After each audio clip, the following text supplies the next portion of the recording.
കാലം തികഞ്ഞു, ദൈവരാജ്യം സമീപിച്ചിരിക്കയാൽ മാനസാന്തരപ്പെട്ട് സുവിശേഷത്തിൽ വിശ്വസിപ്പിൻ. നമുക്ക് ആ വചനത്തെ ഇന്നുകൊണ്ട് ഒന്ന് ധ്യാനിക്കാം.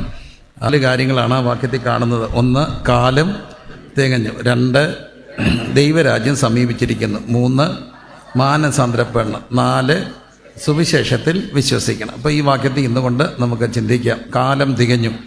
കർത്താവായ യേശുക്രിസ്തുവോടുകൂടി ആരംഭിച്ച കാലത്തെയാണ് അന്ത്യകാലം എന്ന് പറയുക. അതുകൊണ്ടാണ് മാളികമുറിയിൽ കർത്താവിൻ്റെ പരിശുദ്ധാത്മാവ് വന്ന ശേഷം പത്രോസ് 11 പേരോട് കൂടെ നിന്നുകൊണ്ട് സംസാരിക്കുമ്പോൾ പറയുന്നൊരു വാക്യമുണ്ട്. യോവേൽ പ്രവാചകൻ്റെ പുസ്തകത്തെ ഉദ്ധരിച്ചുകൊണ്ട്, അന്ത്യകാലത്ത് ഞാൻ സകല ജഡത്തിൻ്റെ മേലും എൻ്റെ ആത്മാവിനെ പറയും. ഗലാത്യർക്ക് എഴുതിയ ലേഖനം 4-ാമത്തെ അധ്യായത്തിൻ്റെ 4-ാമത്തെ വാക്യത്തിൽ കാലസമ്പൂർണത വന്നപ്പോൾ ദൈവം തൻ്റെ പുത്രനെ ന്യായപ്രമാണത്തിന് കീഴിൽ ജനിച്ചവനായി എന്ന് കാണുന്നുണ്ട്. കാലസമ്പൂർണത അത് കർത്താവായ യേശുക്രിസ്തുവിൻ്റെയോടുകൂടി ആരംഭിച്ചതും കർത്താവിൻ്റെ മേഘപ്രത്യക്ഷത വരെ തുടരുന്നതുമായ ആ കാലഘട്ടമാണ് അന്ത്യകാലം, കൃപായുഗം, സഭായുഗം. അപ്പം അതുകൊണ്ടാണ് പറയുക, കർത്താവിൻ്റെ വരവോടുകൂടി ആരംഭിച്ചൊരു കാലം കൃപയുടെ ഒരു കാലമാണ്. അതുകൊണ്ട് പറയുന്നു അന്ത്യകാലമാണ്, കാലം തികഞ്ഞു. അന്ത്യനാഴിക, അന്ത്യകാലം, ഈ വാക്കുകളൊക്കെ നാം വിശുദ്ധ വചനത്തിൽ കാണുന്നുണ്ട്. കർത്താവിൻ്റെ ആ വരവാണ്, ആ വരവോടുകൂടി ആരംഭിച്ചതാണ് കൃപായുഗമാണിത്. ഇത് അന്ത്യകാലമാണ്. അതുകൊണ്ടാണ് നാം പാടുന്നൊരു പാട്ടുണ്ട്, കൃപയുടെ വാതിലിതാ പൂട്ടുവാൻ തുടങ്ങുന്നു, സോദരേ ഓടി വന്നാൽ നിങ്ങൾക്കും പ്രവേശിക്കാം. അപ്പം കാലം തികഞ്ഞു. 2, ദൈവരാജ്യം സമീപിച്ചിരിക്കുന്നു. ദൈവരാജ്യം കർത്താവായ യേശുക്രിസ്തുവിൻ്റെ ഐഹിക ജീവകാലത്തിൽ തൻ്റെ വിചാരണ വേളയിൽ തന്നോട് ചോദ്യങ്ങൾ ചോദിക്കുമ്പോൾ വിചാരണ വേളയിൽ ക്രിസ്തു പറയുന്നൊരു മറുപടി വളരെ പ്രസക്തമാണ്. ഒറ്റ വാക്ക് ക്രിസ്തു എങ്ങും പിടികൊടുക്കാതെ അവരെ എന്ത് കുറ്റമുണ്ടെന്ന് നോക്കുകയാണ്. അപ്പം കർത്താവ് പറഞ്ഞു, എൻ്റെ രാജ്യം എന്തല്ല, ഐഹികമല്ല. എല്ലാവരും പറഞ്ഞ് എൻ്റെ രാജ്യം എന്തല്ല, ഐഹികമല്ല. അപ്പോൾ ഇവിടെയുള്ള സകല രാജ്യങ്ങളും ഐഹികമാണ്. ഇവിടെ രാജ്യങ്ങളുടെ ഒരു പ്രത്യേകത എന്താണെന്ന് ചോദിച്ചാൽ, രാജ്യങ്ങൾക്കെല്ലാം അതിരുകളുണ്ട് എന്നുള്ളതാണ്. ഇപ്പോൾ ഇന്ത്യ മഹാരാജ്യത്തിന് അതിരുണ്ട്. ആ അതിരിനകത്തോട്ട് പാകിസ്ഥാൻ പ്രവേശിക്കാൻ ശ്രമിച്ചപ്പോഴാണ് നമ്മൾ യുദ്ധമൊക്കെ ഉണ്ടാകുക. പ്രത്യേകിച്ച് നമുക്ക് വളരെ സെൻസിറ്റീവായിട്ടുള്ള ഏരിയകളുണ്ട്, കാശ്മീരൊക്കെ ആയിട്ട് ബന്ധപ്പെട്ട സ്ഥലങ്ങൾ. അതിരുകൾ സംരക്ഷിക്കാൻ വേണ്ടി നമുക്ക് ബോർഡർ സെക്യൂരിറ്റി ഫോഴ്സ് ഉണ്ട്. ഈ ലോകത്തിൻ്റെ മുഴുവൻ എല്ലാ രാജ്യങ്ങൾക്കും സെക്യൂരിറ്റി ഫോഴ്സ് ഉണ്ട്. അതിരുകളിൽ കാവലുണ്ട്. അതിരുകളിൽ വലിയ മുള്ളുവേലികൾ ഇട്ടിട്ടുണ്ട്, ചിലയിടത്ത് മതിൽ കെട്ടിയിട്ടുണ്ട്, ചിലയിടത്ത് സ്വാഭാവികമായ അതിരുകളുണ്ട്. എന്നാലും ഈ അതിരുകൾ സംരക്ഷിക്കാനാണ്, പ്രതിരോധ സംവിധാനത്തിനാണ്, യുദ്ധോപകരണങ്ങൾ വാങ്ങിക്കാനാണ് നമ്മൾ കൊടുക്കുന്ന പൈസയുടെ ടാക്സിൻ്റെ ഏറ്റവും കൂടുതലും ചെലവഴിക്കപ്പെടുന്നത് യുദ്ധോപകരണങ്ങൾ മേടിക്കാൻ വേണ്ടിയാണ്. കാരണം അതിരുകൾ ആരെങ്കിലും ലംഘിച്ചാൽ, അതിര് ലംഘിച്ചാൽ എന്താ ഉണ്ടാകും? യുദ്ധം ഉണ്ടാകും, യുദ്ധം ഉണ്ടാകും. അതിന് വലിയൊരു പ്രശ്നമാണ്. അതുകൊണ്ടാണ് കർത്താവ് പറയുന്നു, എൻ്റെ രാജ്യം എന്തല്ല എന്ന് പറഞ്ഞാൽ ഐഹികമല്ലാത്ത, അതിരുകളില്ലാത്ത ഒരു രാജ്യമാണ്. അതുകൊണ്ട് അതെന്താണെന്ന് നമുക്ക് ചിന്തിക്കാം. എല്ലായിടത്തും ഈ അതിരാണ് പ്രശ്നം. അയൽക്കാർ തമ്മിൽ പലപ്പോഴും പ്രശ്നം ഉണ്ടാകുന്ന എന്തിൻ്റെ പേരില്ല? അതിൻ്റെ പേരില്ല. അതിരുകളെല്ലാം അങ്ങോട്ടിടും. ഒരു മതിൽ പൊളിച്ച് കെട്ടുകയൊക്കെ ചെയ്യുമ്പോൾ, വേലി കയ്യാല പൊളിച്ച് കെട്ടുകയോ ചെയ്യുമ്പോൾ മിക്കയിടത്തും ഒരു ഉരസലുണ്ടാകും. കാരണം എന്തിൻ്റെ പ്രശ്നമാണ്? അതിൻ്റെ പ്രശ്നം. അതെല്ലായിടത്തും ഉണ്ട്, എപ്പോഴും ഉണ്ട്. ഇല്ലേ? ഉണ്ടോ? ഉണ്ട്. ഇനിയും ഒരു മരുമകൾ വീട്ടിൽ വന്ന്, ഇവിടുത്തെ ഉപ്പുതറ എനിക്കറിയില്ല, മരുമകൾ വീട്ടിൽ വന്ന ചെറിയ ശീതസമരം ഉണ്ടാകും. ആരുമായിട്ടാ? അമ്മായിമ്മയുമായിട്ട്. പ്രശ്നം എന്താ? അതിനാണ്. ഇന്നലെ വരെ അടുക്കള അമ്മച്ചിയുടേതായിരുന്നു, അടക്കി വാഴുകയായിരുന്നു അമ്മച്ചി. അതിനകത്തോട്ട് ആര് കയറി? മരുമോൾ കയറി. അമ്മച്ചിക്ക് ഇഷ്ടമുണ്ടോ? ഇല്ല. പക്ഷെ അവൾ പറഞ്ഞു, അമ്മച്ചി അവിടെ പോയിരുന്നോ, ഞാനെല്ലാം ചെയ്യാമെന്ന് പറഞ്ഞു. അമ്മച്ചിക്ക് സഹിക്കാൻ വയ്യ. ഈ മരുമോക്കൊന്നും അറിയത്തില്ലെന്ന് അമ്മച്ചി പറയും. ഒന്നും അറിയത്തില്ല. ഒറ്റ കാര്യമുള്ള അവൾക്കറിയാം, എന്നാൽ അവളെ പഠിപ്പിക്കാൻ അമ്മച്ചി തയ്യാറാകത്തുമില്ല. എന്നാ കാര്യം എന്നറിയാമോ? ആരണ്ടൊക്കെ തല കുലുക്കുന്നുണ്ട്. അമ്മച്ചിയുടെ അതിനകത്ത് ആര് കയറാൻ പാടില്ല, മകൾ പാടാൻ പാടില്ല. അപ്പോൾ ഒരു പ്രശ്നം ഉണ്ടാകത്തില്ലേ? അതാണ് അതിര് പ്രശ്നം. അതിര് തർക്കമാണ്. എൻ്റെ അതിനകത്ത് നീ എന്തിനാ കയറുന്നത്? ഇന്നലെ വരെ ചെറുക്കൻ എൻ്റെ അതിരിലായിരുന്നു. അവൻ രാവിലെ എഴുന്നേറ്റപ്പോൾ അമ്മ കാപ്പി എന്ന് പറഞ്ഞവൻ, എടി ഇപ്പം മോളെ കാപ്പി എന്ന് പറഞ്ഞപ്പം അമ്മച്ചിക്ക് സഹിക്കുമോ? ഇല്ല. പോട്ടെ, സഹിക്കാം. കാറുള്ള മോൻ യോഗത്തിന് പോകുമ്പോൾ അമ്മയെ കൊണ്ടുപോകുമ്പോൾ എവിടെ ഇരുന്നത്? ഫ്രണ്ടില്ല. ഇപ്പം പെണ്ണ് വന്നപ്പോൾ അമ്മച്ചി എവിടായി? സഹിക്കുമോ? നിങ്ങൾ എന്തായി പറയുന്നത്? കല്യാണം കഴിഞ്ഞപ്പോൾ ഒരു ചെറുക്കനും പെണ്ണും ആഗ്രഹം സ്വന്തമായിട്ട് ഡ്രൈവ് ചെയ്യണം. അവർ രണ്ടും കൂടെ ഡ്രൈവേ കയറിയപ്പോൾ അമ്മായിമ്മ വന്നിട്ട് പുതുപ്പെണ്ണിനെ ഇറക്കി പുറകിരുത്തി. ഞാൻ കണ്ടുകൊണ്ടിരിക്കുക. എന്നിട്ട് പുള്ളിക്കാരത്തി കയറി ഫ്രണ്ടിൽ ഇരുന്നു. എന്നോ അതിരുപേർക്ക് വന്നു ഇല്ലേ എൻ്റെ ചെറുക്കൻ്റെ ഫ്രണ്ടിൽ നീ ഇരിക്കണ്ട, അത് പുത്തൻ മണവാട്ടി ഉടുത്ത ഡ്രസ്സോടെ അവർ വരുമ്പം പെണ്ണിനെ പുറകെ ഇരുത്തി അമ്മായിമ്മയുണ്ട്. എന്താ കാര്യം എന്നറിയാമോ? അതിര് തർക്ക. Front seat ആരുടേതാ? അമ്മയുടേതാ. അവിടത്തോട്ട് ആര് കയറി? ഇനി അമ്മച്ചി വരാൻ പറഞ്ഞപ്പോൾ അമ്മച്ചിക്ക് പുറകെ ഇരിക്കാൻ വയ്യാഞ്ഞോണ്ട് പറഞ്ഞു നിങ്ങൾ പൊക്കോ, ഞാൻ വരുന്നില്ലെന്ന്. എന്താ കാര്യം? അതിര് തർക്കമാണ്. ഫ്രണ്ട് സീറ്റിൻ്റെ അതിരാണ്. ഇതെല്ലായിടത്തും പ്രശ്നം. എന്നാൽ ബുദ്ധിയുള്ള മരുമോളാണെന്ന് പറയാം അമ്മച്ചി അംഗീകരിക്കട്ടെ. അത് അവൾ പറയോ? ഇല്ല, അവൾ എൻ്റെ റൈറ്റ് അല്ലേ എന്ന് അവൾ ചോദിക്കുമ്പോൾ അതും എന്താകും? പ്രശ്നമാകും. ഇതെല്ലാം പ്രശ്നങ്ങളാണ്. ഇനി പോട്ട് ഒരു നമ്മുടെ വീട്ടിൽ വന്നു, വഴിയെ പോയൊരു കുടിച്ചുപട്ടിയാണ്, അതിന് നമ്മൾ ഇച്ചിരി ചോറും വേസ്റ്റും എല്ലും മുള്ളും കൊടുത്ത് നമ്മുടേതായി. ഈ അതിനകത്തോട്ട് മറ്റൊരു പട്ടി വരട്ടെ. കണ്ടിട്ടുണ്ടോ? ഇവൻ ആ നടുവൊക്കെ ഒരു നിമിർത്തൊരു മൂളും ഒരു നിപ്പുമുണ്ട്. മറ്റോ വലിയ പുള്ളിയായിരിക്കും, പക്ഷെ അവൻ ഓടും, തിണ്ണമെടുക്ക് കാണിക്കുക. ഇവൻ ആരാ? നായ. അവൻ എന്താ ചെയ്യുന്നറിയാമോ? എൻ്റെ അറിവിൽ എനിക്കറിയാവുന്നത് ഈ അവൻ്റെ അതിന് ചുറ്റും മൂത്രമൊഴിക്കും. മൂത്രമൊഴിച്ച് അവൻ്റെ ഒരു അതിരുണ്ടാക്കും. ഈ അതിനകത്ത് മറ്റൊരു കടന്നാൽ അവൻ പ്രശ്നം ഉണ്ടാക്കും. അപ്പോൾ എല്ലായിടത്തും അതിരാണ് പ്രശ്നം. പക്ഷേ കർത്താവ് പറഞ്ഞു എൻ്റെ രാജ്യം എന്തല്ല? ഐഹികമല്ല, അതിരുകളുള്ള ഭൂമിയിലല്ല, അതിരുകളില്ലാത്ത മനുഷ്യ മനസ്സിൽ സ്ഥാപിച്ച സ്നേഹ സാമ്രാജ്യമാണ് ദൈവരാജ്യം. അതിരുകളില്ലാത്ത മനുഷ്യ മനസ്സിൽ സ്ഥാപിച്ച സ്നേഹ സാമ്രാജ്യമാണ് ദൈവരാജ്യം. അപ്പം ദൈവരാജ്യം എന്തല്ല, ദൈവരാജ്യം എന്താണ് എന്ന് കാണാൻ കഴിയുന്ന കൃത്യമായൊരു വചനം വിശുദ്ധ വചനത്തിലുണ്ട്. വായിക്കാം. റോമർക്ക് എഴുതിയ ലേഖനം 14-ാമത് അധ്യായത്തിൻ്റെ 17-ാമത്തെ തിരുവചനം. റോമാലേഖനം 14-ാമത് അധ്യായത്തിൻ്റെ 17-ാമത്തെ തിരുവചനം. ദൈവരാജ്യം എല്ലാവർക്കും അറിയാവുന്ന വാക്യമാണ്. ദൈവരാജ്യം ഭക്ഷണവും പാനീയവുമല്ല. ദൈവരാജ്യം ഭക്ഷണവും പാനീയവുമല്ല. പിന്നെന്താണ്? സമാധാനവും പരിശുദ്ധാത്മാവിൽ സന്തോഷവും. ദൈവരാജ്യം എന്തല്ല? ഭക്ഷണവും പാനീയ. എല്ലാവരും പറഞ്ഞേ, ദൈവരാജ്യം എന്തല്ല?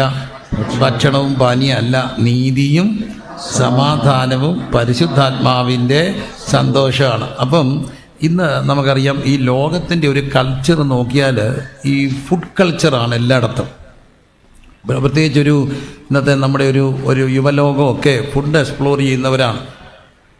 അവർ പുതിയ പുതിയ ഫുഡിന് വേണ്ടി ഇങ്ങനെ യാത്ര ചെയ്യുന്നവരാണ്. ഇപ്പം എന്തുമാത്രം അതിൻ്റെ ബ്ലോഗേഴ്സുണ്ട്, യൂട്യൂബേഴ്സുണ്ട്. അവർ ഓരോരുത്തർ പോകുന്നു, കഴിക്കുന്നു, അതെല്ലാം യൂട്യൂബിലിടുന്നു, വ്ളോഗേഴ്സ് ഇടുന്നു. അപ്പോൾ ഇതെല്ലാം നമ്മൾ കാണുമ്പോൾ ഓർത്തോണം, ഒരു ഫുഡ് കൾച്ചറിൻ്റെ ലോകമാണ് ഈ ലോകം.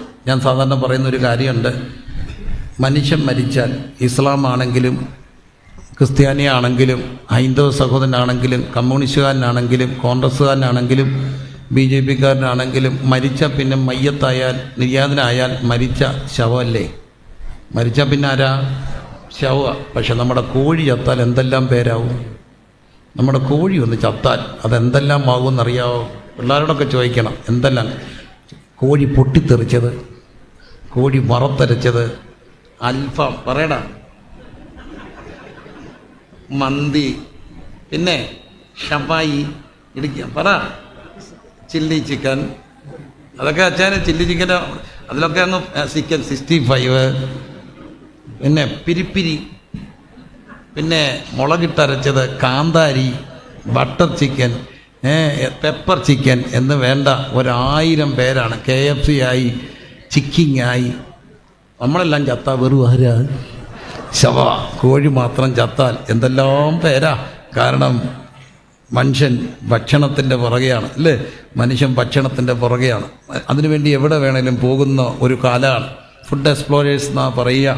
അടുത്തിടയ്ക്ക് എന്നോടൊരു സുഹൃത്ത് പറഞ്ഞു, കോട്ടയംകാരൻ അച്ചായൻ തെങ്കാശി കൂടെ വരുമ്പം കോട്ടയത്തെ 2 പിള്ളേർ നിൽക്കുന്നു. എന്താണ് ഈ പിള്ളേർ ഇവിടെ നിൽക്കുന്നത്? വണ്ടി നിർത്തി മക്കളെ എന്നാൻ ചോദിച്ചാൽ പറഞ്ഞു, ഇവിടെ നല്ല കോഴി, നാടൻ കോഴി പെരട്ട് കിട്ടും, അതിന് വന്നാ. എവിടുന്നാ? കോട്ടയത്തുനിന്ന്. തെങ്കാശി വട്ടല്ല ഇവന്. എവിടെ വേണേലും പുതിയ ഫുഡുണ്ടെങ്കിൽ അറിയാൻ. കാരണം മനുഷ്യൻ ഫുഡിൻ്റെ കൾച്ചറിലാണ്. ഇതെല്ലാം കഴിച്ചിട്ട് ഫോട്ടോയും ഇടും. കഴിച്ചിട്ട് അതിൻ്റെ എന്തോ ഇടും? ഫോട്ടോ ഇടും. ഞാൻ എല്ലാവരും പറയും ഫോട്ടോ ഇടല്ലെന്ന്. കഴിച്ചോ, ഫോട്ടോ ഇടല്ല. കാരണം കഴിക്കാത്തവൻ കൊതിക്കും, ഉള്ളുരുകി പ്രാകും. അതുകൊണ്ട് കഴിച്ചിട്ട് എന്തോ ഇടരുത്, ഫോട്ടോ ഇടരുത്. കഴിക്കുന്നതിന് കുഴപ്പമൊന്നുമില്ല, കഴിച്ചോ, ഫോട്ടോ ഇടല്ല. ആരോഗ്യമുള്ള സമയത്ത് കഴിച്ചു. അപ്പം ഒരു കാലമാണ് ഈ കാലം, കുടിയുടെയും ഭക്ഷണത്തിൻ്റെയും കാലം. അതുകൊണ്ടാണ് പരിശുദ്ധ വചനത്തിൽ പറയുന്നു, ദൈവരാജ്യം എന്തല്ല? ഭക്ഷണവും. കാരണം ഇന്നത്തെ മനുഷ്യന് ഭക്ഷണവും പാനീയവും മതി. തിന്നുക, കുടിക്കുക, ആനന്ദിക്കുക. നാളെ മരിക്കുമല്ലോ എന്നുള്ള ചിന്തയാണ്. കുറേ തിന്ന് വണ്ണം വെച്ചപ്പോൾ ഇപ്പം മരിക്കാതിരിക്കാൻ ഡയറ്റ് തുടങ്ങി. പിന്നെ രാവിലെ 4 മണി 5 മണിയാകുമ്പോൾ എഴുന്നേറ്റ് നടക്കാൻ പോയി. പക്ഷേ എനിക്കങ്ങ് സങ്കടം വന്നേ, ജീവിക്കാൻ വേണ്ടി നടക്കാൻ പോയ അച്ചാനെ വണ്ടി ഇടിച്ച് മരിച്ചുപോയി. എന്തൊരു സങ്കടമായിപ്പോയെന്നെ, പാമ്പ് കടിച്ച് മരിച്ചു. നടന്നില്ലായിരുന്നേ, ഒരു 10-25 വയസ്സ് വരെ സുഖമായിട്ട് പൊക്കത്തില്ലായിരുന്നു. 45 അച്ചായം നടന്നത് എത്ര ജീവിക്കാനാ? 45-കാരൻ അച്ചായം വെളുപ്പിന് 4 മണിക്ക് നടന്നത് എപ്പം ജീവിക്കാനാ? 70 ജീവിക്കാനാ. പുള്ളി നടന്നില്ലായിരുന്നാലും ഒരു 65 വരെ പോയേനെ, സുഖമായിട്ട് പോയേനെ. പക്ഷേ നടക്കാൻ പോയ അച്ചാനെ എന്തോ ഒരു കഷ്ടപ്പെട്ടാണ് രാവിലെയൊക്കെ ഈ തണുപ്പും പിടിച്ച് മഞ്ഞുള്ളപ്പം പോകുന്നത്. എന്തിനാ? ജീവിക്കാൻ വേണ്ടി ഓട്ട. ഞാനൊരിക്കലും മറക്കാത്തൊരു കാര്യമാണ്, നിങ്ങളൊന്ന് ഉറങ്ങാതിരിക്കാൻ വേണ്ടി ഞാനിത് പറയുന്നത്, ഒന്ന് ലൈവായിട്ടിരിക്കാൻ വേണ്ടി. നമുക്ക് ഇപ്പോൾ സന്ദേശം മാറ്റുകയല്ല. ഞാനൊരു വെളുപ്പിന് ഒത്തിരി വർഷം മുമ്പ് ട്രെയിൻ പിടിക്കാൻ വേണ്ടി റാന്നിയിൽ നിന്ന് ചെങ്ങന്നൂർക്ക് പോവാ. ചെങ്ങന്നൂന്ന് പോകുമ്പോൾ എൻ്റെ ഒരു പാഷ വിജയകുമാറിൻ്റെ ബൈക്കിൻ്റെ പുറകെ ഇരിക്കുക. ഞാൻ വെളുപ്പിനെയാണ്, നേരം വെളുത്തില്ല, 4 മണി 4:30 ആകുന്നു. അപ്പം ഞാൻ ഈ വെളുപ്പിനെ ഇരുന്ന് വണ്ടിയുടെ പുറകെ ഇരുന്ന് അങ്ങ് ഉറങ്ങി. ഇപ്പം വണ്ടി ഓടിച്ച എൻ്റെ കുഞ്ഞ് വണ്ടി നിർത്തിയിട്ട് പറഞ്ഞു, അച്ചാച്ച ഇത് ബൈക്കാണ്, പുറകിരുന്ന് ഉറങ്ങിയാൽ കുച്ചിയും കുത്തി താഴെ കിടക്കും. ഞാൻ പറഞ്ഞു, അച്ചാരം പോവും, ഞാനും താഴെ വീഴും. ഞാൻ പറഞ്ഞിടാ, ഉറക്കം സഹിക്കാൻ വയ്യ, മക്കളൊരു കാര്യം ചെയ്യുക, എവിടെയെങ്കിലും റോഡിൽ പൈപ്പ് കാണുവാണെങ്കിൽ ഒന്ന് നിർത്തിയാൽ ഞാൻ മുഖം കഴുകാം. ഇപ്പം വിട്ടു പോകുമ്പോൾ ഒരു പൈപ്പ് കണ്ടപ്പോൾ ഒരു അച്ചാനിങ്ങനെ കൈ വീശി നടക്കുകയാണ്. ഈ പുള്ളിയെ ഓവർടേക്ക് ചെയ്യുകയും പൈപ്പ് കാണുകയും ഇവൻ വണ്ടി ചവിട്ടി നിർത്തി. വെളുപ്പിനെയല്ലേ, ഞാൻ മുണ്ട് മടക്കി കുത്തി ഒരു ഷൂസൊക്കെ ഇട്ട് അതിൻ്റെ പുറകെ ഇരിക്കുക. ഞാൻ ചാടി ഇറങ്ങുകയും ഇയാൾ അയ്യോന്ന് വിളിച്ചുകൊണ്ട് ഒരു ഓട്ടം. കാരണം നടക്കാൻ ഇറങ്ങിയ പുള്ളി ഓർത്താറുണ്ട് ഗുണ്ട അടിക്കാൻ വന്നതാണ്. എൻ്റെ ഉറക്കം അതോടുകൂടി പോയി. ഇപ്പോഴും ഉറക്കം വരുമ്പോൾ ഞാനതൊന്ന് ഓർക്കും. അപ്പോഴേ ഉറക്കം പോയി. എൻ്റെ ഓട്ടോ പുള്ളി ഓടിയേ, പാവം വെളുപ്പിനെ നടക്കാൻ ഇറങ്ങിയത്. ഇപ്പം എൻ്റെ അമ്മന്ന് വിളിച്ചുകൊണ്ട് ഒറ്റ ഓട്ടോ തിരിച്ച്. എൻ്റെ പൊന്നെ, ഞാൻ പാവം മുഖം കഴുകാൻ ഇറങ്ങിയതാ, എന്നാലും പേടിച്ച് വിറച്ചായി വെളുപ്പിനെ പോകുന്നത്. അതും ജീവിക്കാൻ വേണ്ടിയാ. എന്താ ഒത്തിരി കഴിച്ചോണ്ടുള്ള കുഴപ്പം.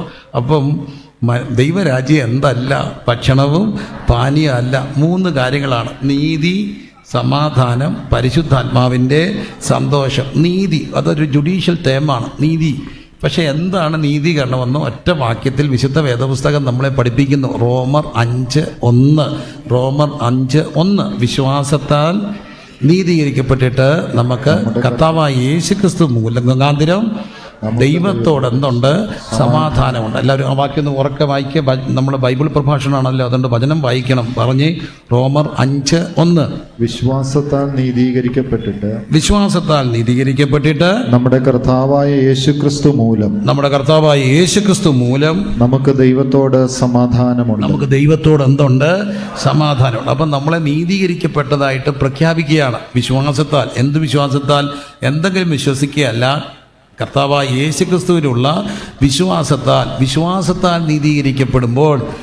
എന്തുകൊണ്ടാണ് വിശ്വാസത്താൽ നീതീകരണം സംഭവിക്കുക? നാം എല്ലാം പാപികളാണ്. വചനം പറയുന്നു, ആരും നീതിമാനില്ല, ഒരുത്തം പോലുമില്ല, എല്ലാവരും പാപം ചെയ്ത് ഒരുപോലെ ദൈവദേശം നഷ്ടപ്പെടുത്തി. അല്ലേ? ഏക ലംഘനത്താൽ പാപവും പാപത്താൽ മരണവും ലോകത്തിലേക്ക് കടന്നു വന്നു.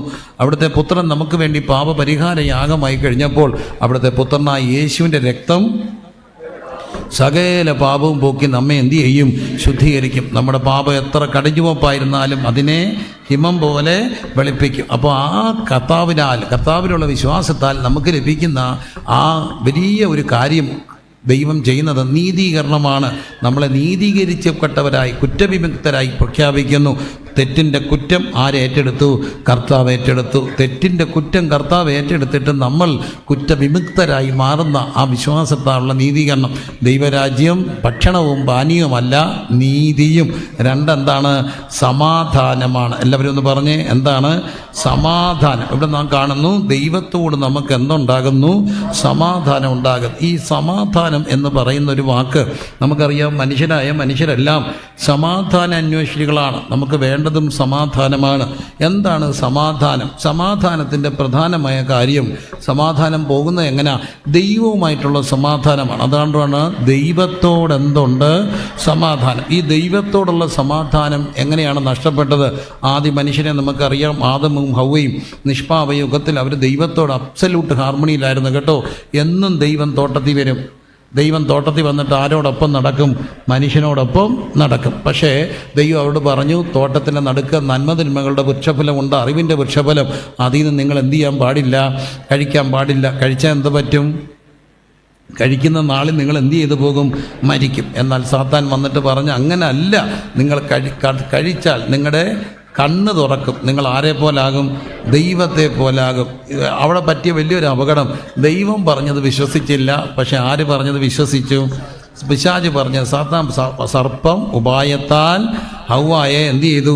ചതിച്ചു. സർപ്പം ഉപായത്താൽ ഹവ്വയെ ചതിച്ചു. അപ്പം അവർ പാപം ചെയ്തു. അവിടെ സംഭവിക്കുന്ന ഒരു കാര്യം, മനുഷ്യർ ഈ ആത്മാവിനാൽ ദൈവത്തോട് ബന്ധപ്പെട്ട് നടക്കേണ്ടവരാണ്. എന്നാൽ പാപം ചെയ്തപ്പോൾ നമുക്ക് ആത്മമരണം സംഭവിച്ചു. അതുകൊണ്ടാണ് അതിക്രമങ്ങളാലും പാപങ്ങളാലും മരിച്ചവരായിരുന്നു നമ്മളെ. അപ്പം നമ്മുടെ ആത്മാവ് മരിച്ചു. ആത്മാവ് മരിക്കുമ്പോൾ സംഭവിക്കുന്നത് പിന്നെ ദേഹിയുടെ മണ്ഡലത്തിലാണ് ചിന്തകളെല്ലാം പോകുന്നത്. നമ്മൾ എപ്പോഴും അവിടെ മനസ്സിലാക്കേണ്ട ഒരു കാര്യം, ഒരു കുഞ്ഞ് വളർന്നു എന്ന് മക്കളൊക്കെ ശ്രദ്ധിക്കണേ. ഒരു കുഞ്ഞ് വളരുമ്പോൾ, കുഞ്ഞ് ജനിച്ചു, കുഞ്ഞിൻ്റെ ആദ്യത്തെ സ്റ്റേജ് ഓറൽ സ്റ്റേജാണ്, അമ്മയുടെ പാല് കുടിക്കുന്ന ഒരു കാലം. അത് കഴിഞ്ഞ് അടുത്ത ഒരു ട്രെയിനിങ് കൊടുക്കും, ടോയ്ലറ്റ് ട്രെയിനിങ് കൊടുക്കത്തില്ലേ? നമ്മൾ ആദ്യം കുഞ്ഞ് സ്വയമായിട്ട് പോകും, പിന്നെ കുഞ്ഞിനെ പതുക്കെ ട്രെയിൻ ചെയ്യും, ടോയ്ലറ്റ് ട്രെയിനിങ് ചെയ്യും. അതിനുവേണ്ടി ചിലപ്പം പോട്ടിയൊക്കെ മേടിച്ച് അവിടുത്തെ ഇരുത്തും. എന്തിനാ? കുഞ്ഞിനെ ട്രെയിൻ ചെയ്യുക. കുറച്ച് നാൾ കഴിയുമ്പോൾ കുഞ്ഞ് തന്നെ വാഷ്റൂമിൽ പോകാൻ തുടങ്ങും, റെസ്റ്റ് റൂമിൽ പോകാൻ തുടങ്ങും. കുറച്ചുകൂടെ വലുതാകുമ്പോൾ കുഞ്ഞ് തന്നെ കുളിക്കാൻ തുടങ്ങും, കുഞ്ഞ് തന്നെ ഉൾപ്പെടാൻ തുടങ്ങും. മറ്റേത് എന്നും രാവിലെ ഒരുക്കി വിടുന്ന കുഞ്ഞ് കുറച്ച് കഴിയുമ്പോൾ രാവിലെ തന്നെ കുളിച്ച് തന്നെ ഒരുങ്ങി തന്നെ പാൻറ് ഷർട്ട് വിട്ട് പുസ്തകമൊക്കെ അടുക്കി വയ്ക്കുമ്പോൾ അമ്മയ്ക്ക് സന്തോഷമായി, കുഞ്ഞ് തന്നെത്താൻ വളരുകയാണ്. അവൻ തന്നെത്താൻ അവൻ്റെ കാര്യങ്ങൾ ചെയ്യാൻ തുടങ്ങി. അപ്പോൾ തന്നെത്താൻ ഇൻഡിപെൻഡൻ്റ് ആകുകയാണ്. ഓരോ കുഞ്ഞും ഇൻഡിപെൻഡൻ്റ് ആകുക. അതുകൊണ്ടാണ് പറയുക, പുരുഷൻ അപ്പനെയും അമ്മയും വിട്ട് പിരിഞ്ഞ് ഭാര്യയോടും. അപ്പോൾ ഇൻഡിപെൻഡൻസ് ആണ്. അതിനാണ് നമ്മളെ കുഞ്ഞുങ്ങളെ എന്ത് ചെയ്യുന്നത്? ഒരു പ്രായം കഴിയുമ്പോൾ മാറ്റിയൊക്കെ കിടത്തുന്നത് അവരെ ഇൻഡിപെൻഡൻ്റ് ആക്കാൻ വേണ്ടിയാണ്. അത് ആവശ്യമാണ്. അവരുടെ സൈക്കോളജിക്കൽ ഫിസിക്കൽ ഗ്രോത്തിന് അത് ആവശ്യമാണ്. അല്ലാതെ അമൂൽ ബേബിയായി മമ്മി ബോയിയായി വളർന്നാൽ വലിയ പാടാണ്. മമ്മി ബോയിയായിട്ട് വളരല്ല പിള്ളേരാരും. അമ്മയോട് സ്നേഹമൊക്കെ വേണം, പക്ഷേ മമ്മി ബോയ് ആയ ഒരു കുഴപ്പമുണ്ട്, പെണ്ണ് കെട്ടാൻ പാടാം. മമ്മി ബോയ്മാരെല്ലാം പെണ്ണ് കെട്ടിക്കഴിയുമ്പം പ്രശ്നം ഉണ്ടാവും, അതിരുതർക്കം കൂടുതലായിരിക്കും, അല്ലേ? അതിരുതർക്കം കൂടുതലായിരിക്കും. അപ്പോൾ അതുകൊണ്ട് ഇൻഡിപെൻഡൻ്റ് ആയിട്ട് ചിന്തിക്കാൻ തുടങ്ങും. അപ്പോൾ അവൻ വളരുകയാണ്. അപ്പനുമായിട്ട് ഡിപ്പെൻഡൻ്റ് ആയിരിക്കുമ്പം തന്നെ കുഞ്ഞ് ആരാണ്? ഇൻഡിപെൻഡൻ്റ്. എന്നാൽ സ്പിരിച്വൽ ഗ്രോത്ത് ഇൻഡിപെൻഡൻ്റ് ആകുന്നതല്ല. നിന്നെ പിരിഞ്ഞ് എനിക്ക് ഒന്നും ചെയ്യാൻ കഴിയത്തില്ലെന്നുള്ളതിൻ്റെ പേരാണ് സ്പിരിച്വൽ ഗ്രോത്ത്. എന്ത് ചെയ്യണമെങ്കിലും ആരോട് ചോദിക്കണം? കർത്താവിനോട് ചോദിക്കണം. എന്ത് ചെയ്യണം? മക്കളോടൊക്കെ പറയട്ടെ, എന്ത് ചെയ്യണമെങ്കിലും ആരോട് ചോദിക്കണം? കർത്താവിനോട് ചോദിക്കണം. കർത്താവിനോട് ചോദിക്കാതെ ഒരു കാര്യവും ചെയ്യാത്ത, എല്ലാ ദിവസവും കർത്താവിനോടൊപ്പം നടക്കുന്നതിൻ്റെ പേരാണ് ഡിപ്പെൻഡൻസി കൂടുകയാണ്. അതുകൊണ്ടാണ് യോഹന്നാൻ പറയുന്നു, അങ്ങയെ പിരിഞ്ഞ് എനിക്ക് ഒന്നും ചെയ്യാൻ. അപ്പോൾ ഒരാൾ ഫിസിക്കലി വളരുകയാണെങ്കിൽ ഇൻഡിപെൻഡൻ്റ് ആകുകയാണ്. എന്നാൽ സ്പിരിച്വലി വളരുമ്പോൾ എന്ത് കൂടുകയാണ്? ഡിപ്പെൻഡൻസ് കൂടുകയാണ്. ആരോട് ഡിപ്പെൻഡൻ്റ് ആകുന്നു? ദൈവത്തോട് ഡിപ്പെൻഡൻ്റ് ആകുന്നു. പക്ഷേ ഇവർ സ്വയത്തിൽ ചിന്തിക്കാൻ തുടങ്ങി. അവരുടെ ദേഹിയിൽ അവർ കാര്യങ്ങളും നന്മകളും തിന്മകളും ചിന്തിക്കാൻ തുടങ്ങുമ്പോൾ ഉണ്ടാകുന്ന ഒരു അപകടമുണ്ട്. തിന്മയെ നന്മയാക്കുകയും നന്മയെ എന്താക്കും? തിന്മയാക്കുകയും ചെയ്യും. അങ്ങനെ മനുഷ്യൻ പാപികളായി മാറി. അതുകൊണ്ട് ദൈവം തോട്ടത്തിൽ വന്നപ്പം ഇവർ പോയി പാത്തിരുന്നു കേട്ടോ, പോയി പാത്തിരുന്നു. എന്നിട്ട് പറഞ്ഞു, ആദാമേ നീ എവിടെയാണെന്ന് ചോദിച്ചപ്പം പറഞ്ഞു, ഞാൻ നിന്നെ ഭയപ്പെട്ട് വൃക്ഷത്തിൻ്റെ ചോട്ടിൽ എന്ത് ചെയ്തിരിക്കുക? ഒളിച്ചിരിക്കുകയാണെന്ന് പറഞ്ഞു. ഭയം മനുഷ്യജീവിതത്തിൽ കിടന്നത് പാപത്തോടു കൂടിയാണ്. ഇന്ന് മനുഷ്യരുടെ ഒത്തിരി പിള്ളേർക്കുള്ള ഒരു പ്രശ്നമാണ് ഭയം. വല്ലാത്ത ഭയം മക്കൾക്ക് വേണ്ടി ഇന്ന് ഉണ്ടാകുന്നുണ്ട്. പ്രത്യേകിച്ച് ഈ എക്സാം ആകുമ്പോഴത്തേന് എന്തോ വെപ്രാളമാണ്. എക്സാം ആകുമ്പോഴത്തേന് കണക്ക്, സയൻസ്, ഏതായാലും ആ വെപ്രാളം എനിക്ക് തോന്നുന്നു കൂടുതലും പെൺപിള്ളേർക്കാണ്. കാരണം എന്നെ ആയിരക്കണക്കിന് പെൺകുട്ടികൾ പരീക്ഷയ്ക്ക് പ്രാർത്ഥിക്കാൻ വിളിച്ചിട്ടുണ്ട്. പാസ്റ്റേ പ്രാർത്ഥിക്കണേ, പാസ്റ്റങ്ങളെ, എൻ്റെ പെണ്ണുങ്ങളെ പ്രാർത്ഥിക്കണേ. ഇന്ന് വരെ എല്ലാം കൂടെ കൂട്ടിയാൽ എൻ്റെ ആയുസിൽ ഒരു 5 ആൺപിള്ളേർ കൂടുതൽ എന്നോട് പ്രാർത്ഥിക്കാൻ പറഞ്ഞിട്ടില്ല. ഇവന്മാർക്ക് ഒരു ടെൻഷനേ ഇല്ല.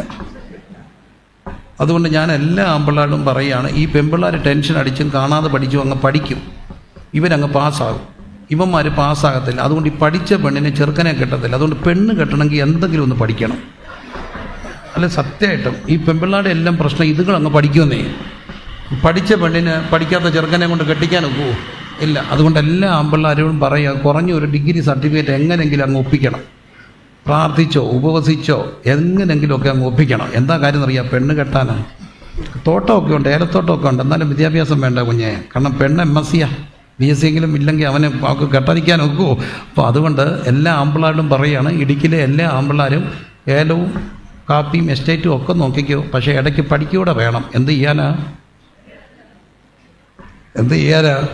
പെണ്ണ് കെട്ടണമെങ്കിൽ പഠിക്കണം. പെൺപിള്ളേർ കഷ്ടപ്പെട്ടങ്ങ് പഠിക്കും ഇല്ലേ? പെൺപിള്ളേർ കഷ്ടപ്പെട്ടും വെപ്രാളപ്പെട്ടും ഒക്കെ പഠിക്കും. എന്നാലും എന്നോ ഭയമാണെന്നറിയാം ഈ മക്കൾക്ക്. ഈ ഭയം ഉണ്ടാകുന്നത് ഈ ഏതിൽ തുടങ്ങിയ ഒരു പ്രശ്നമാണ്. ഭയം ഇന്ന് വല്ലാതെ കൂടുന്ന ഒരു കാലഘട്ടത്തിലാണ് നമ്മൾ ജീവിക്കുക. അപ്പോൾ ഓർത്തോണം എൻ്റെ പൊന്നു മക്കളെല്ലാവരും, ഭയം കൂടുകയാണ് പാപത്തിൻ്റെ ഒരു അനന്തര ഫലമാണത്. അങ്ങനെ മനുഷ്യനും ദൈവവും തമ്മിലുള്ള സമാധാനം പോയി. ഇനി ഈ സമാധാനം എങ്ങനെ കിട്ടുമെന്നാണ് നാം വായിച്ചത്. കർത്താവായ യേശുക്രിസ്തുവിൻ്റെ രക്തത്താൽ നാം കഴുകി നീതീകരിക്കപ്പെടുമ്പോൾ നമുക്ക് ദൈവത്തോട് എന്തുണ്ടായി?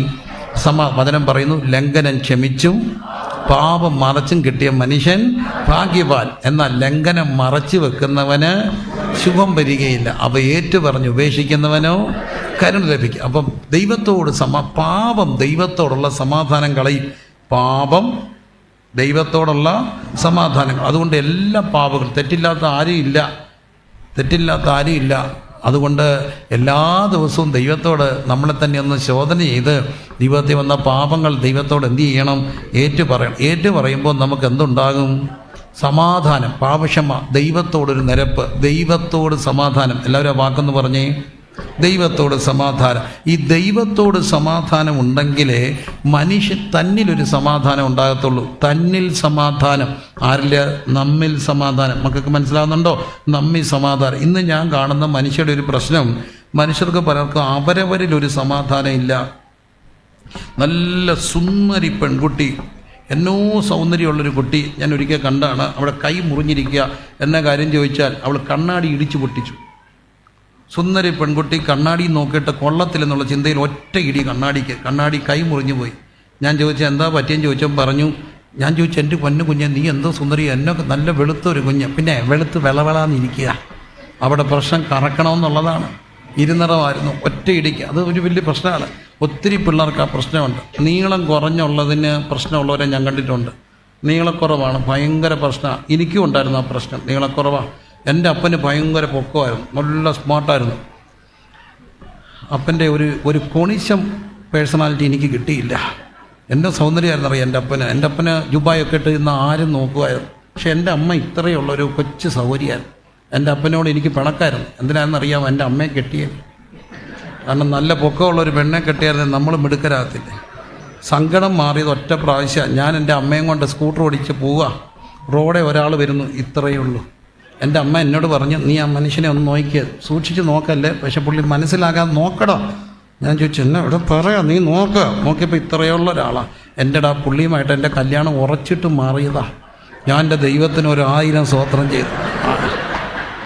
എൻ്റെ അമ്മ ആ പുള്ളിയെ കെട്ടിയായിരുന്നു ഞാൻ എന്തോ ചെയ്തേ. ഞാൻ ഇത്രയും പൊക്കമുള്ള ഒരാളെ കെട്ടിട്ട് നമ്മുടെ ഗതി ഇതാ.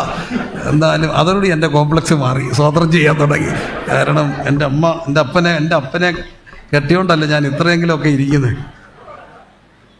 ഇത് ഈ മനുഷ്യർക്ക് ഭയങ്കര കോംപ്ലക്സാണ് കേട്ടോ. ഈ കോംപ്ലക്സ് മാറണമെങ്കിൽ ദൈവത്തിൻ്റെ ഒരു സമാധാനം വരണം. അതെല്ലാവർക്കും ഉണ്ട് ഈ കോംപ്ലക്സ്. പക്ഷേ കർത്താവിൻ്റെ ഒരു സമാധാനം നമുക്ക് കിട്ടിക്കഴിയുമ്പോൾ നമുക്കൊരു കാര്യം ബോധ്യം ഉണ്ടാകും. ഞാൻ നിന്നെ പ്രിയനും വിലയേറിയവനും മാന്യനുമായിട്ടുണ്ട്. ഞാൻ നിന്നെ പേർ ചൊല്ലി വിളിച്ചിരിക്കുന്നു. നീ എൻ്റെ ഓമന കുഞ്ഞ, നിന്നെ ഞാൻ ഉള്ളം കൈ വരച്ചിരിക്കുക. ഹല്ലേലൂയ. ഞാൻ എൻ്റെ ഭയങ്കരവും അത്ഭുതകരമായി ദൈവം എന്നെ സൃഷ്ടിച്ചു വന്നു. എന്നെ നിങ്ങൾ ആഗ്രഹിക്കുന്ന ശുഭഭാവി വരുവാൻ എനിക്ക് നിങ്ങളെക്കുറിച്ചൊരു പദ്ധതി ഉണ്ടെന്നും ആ പദ്ധതി തിന്മയ്ക്കല്ല നന്മയ്ക്കാണെന്നുള്ളൊരു ബോധ്യം തരുമ്പോൾ നമുക്ക് നമ്മിൽ ലഭിക്കുന്ന ഒരു സമാധാനമുണ്ട്. എത്ര പേർക്ക് ആ ബോധ്യമുണ്ട്? ഈ 2026 ഫെബ്രുവരി മാസത്തിൽ നാം ഇവിടെ ഇരിക്കുമ്പോൾ ഈ കാലഘട്ടത്തിൽ നാം ജനിച്ചതും ഇവിടെ ജീവിക്കുന്നതും ദൈവത്തിൻ്റെ നിത്യപദ്ധതിയുടെ ഭാഗമാണെന്ന് വിശ്വസിക്കുന്നവർ കരമുയർത്തി ദൈവത്തിനൊന്ന് സ്തോത്രം ചെയ്താൽ, നാം എന്താണോ അങ്ങനെ ദൈവം നമ്മെ സൃഷ്ടിച്ചതിന് ദൈവത്തിന് എന്ത് പറയണം? നന്ദി പറയണം. പെൺകുട്ടിയായിട്ട് ജനിച്ചവർ അതിന് സ്തോത്രം ചെയ്യണം. പെണ്ണായി പോയത് മോശമല്ല കേട്ടോ. പെൺകുട്ടിയായി പോയത് സങ്കടപ്പെടുന്നവരെ ഞാൻ കണ്ടിട്ടുണ്ട്. പക്ഷെ കാലം തെളിയിച്ചു പെണ്ണാരാ? പൊന്നാന്ന് അല്ലേ? പെണ്ണാരാ? പൊന്നാണ്. പെണ്ണ് പൊന്നാണെന്ന് തെളിയിച്ചു. കാരണം പെണ്ണെല്ലാം പഠിച്ചു നേഴ്സായി രക്ഷപ്പെട്ടില്ലേ?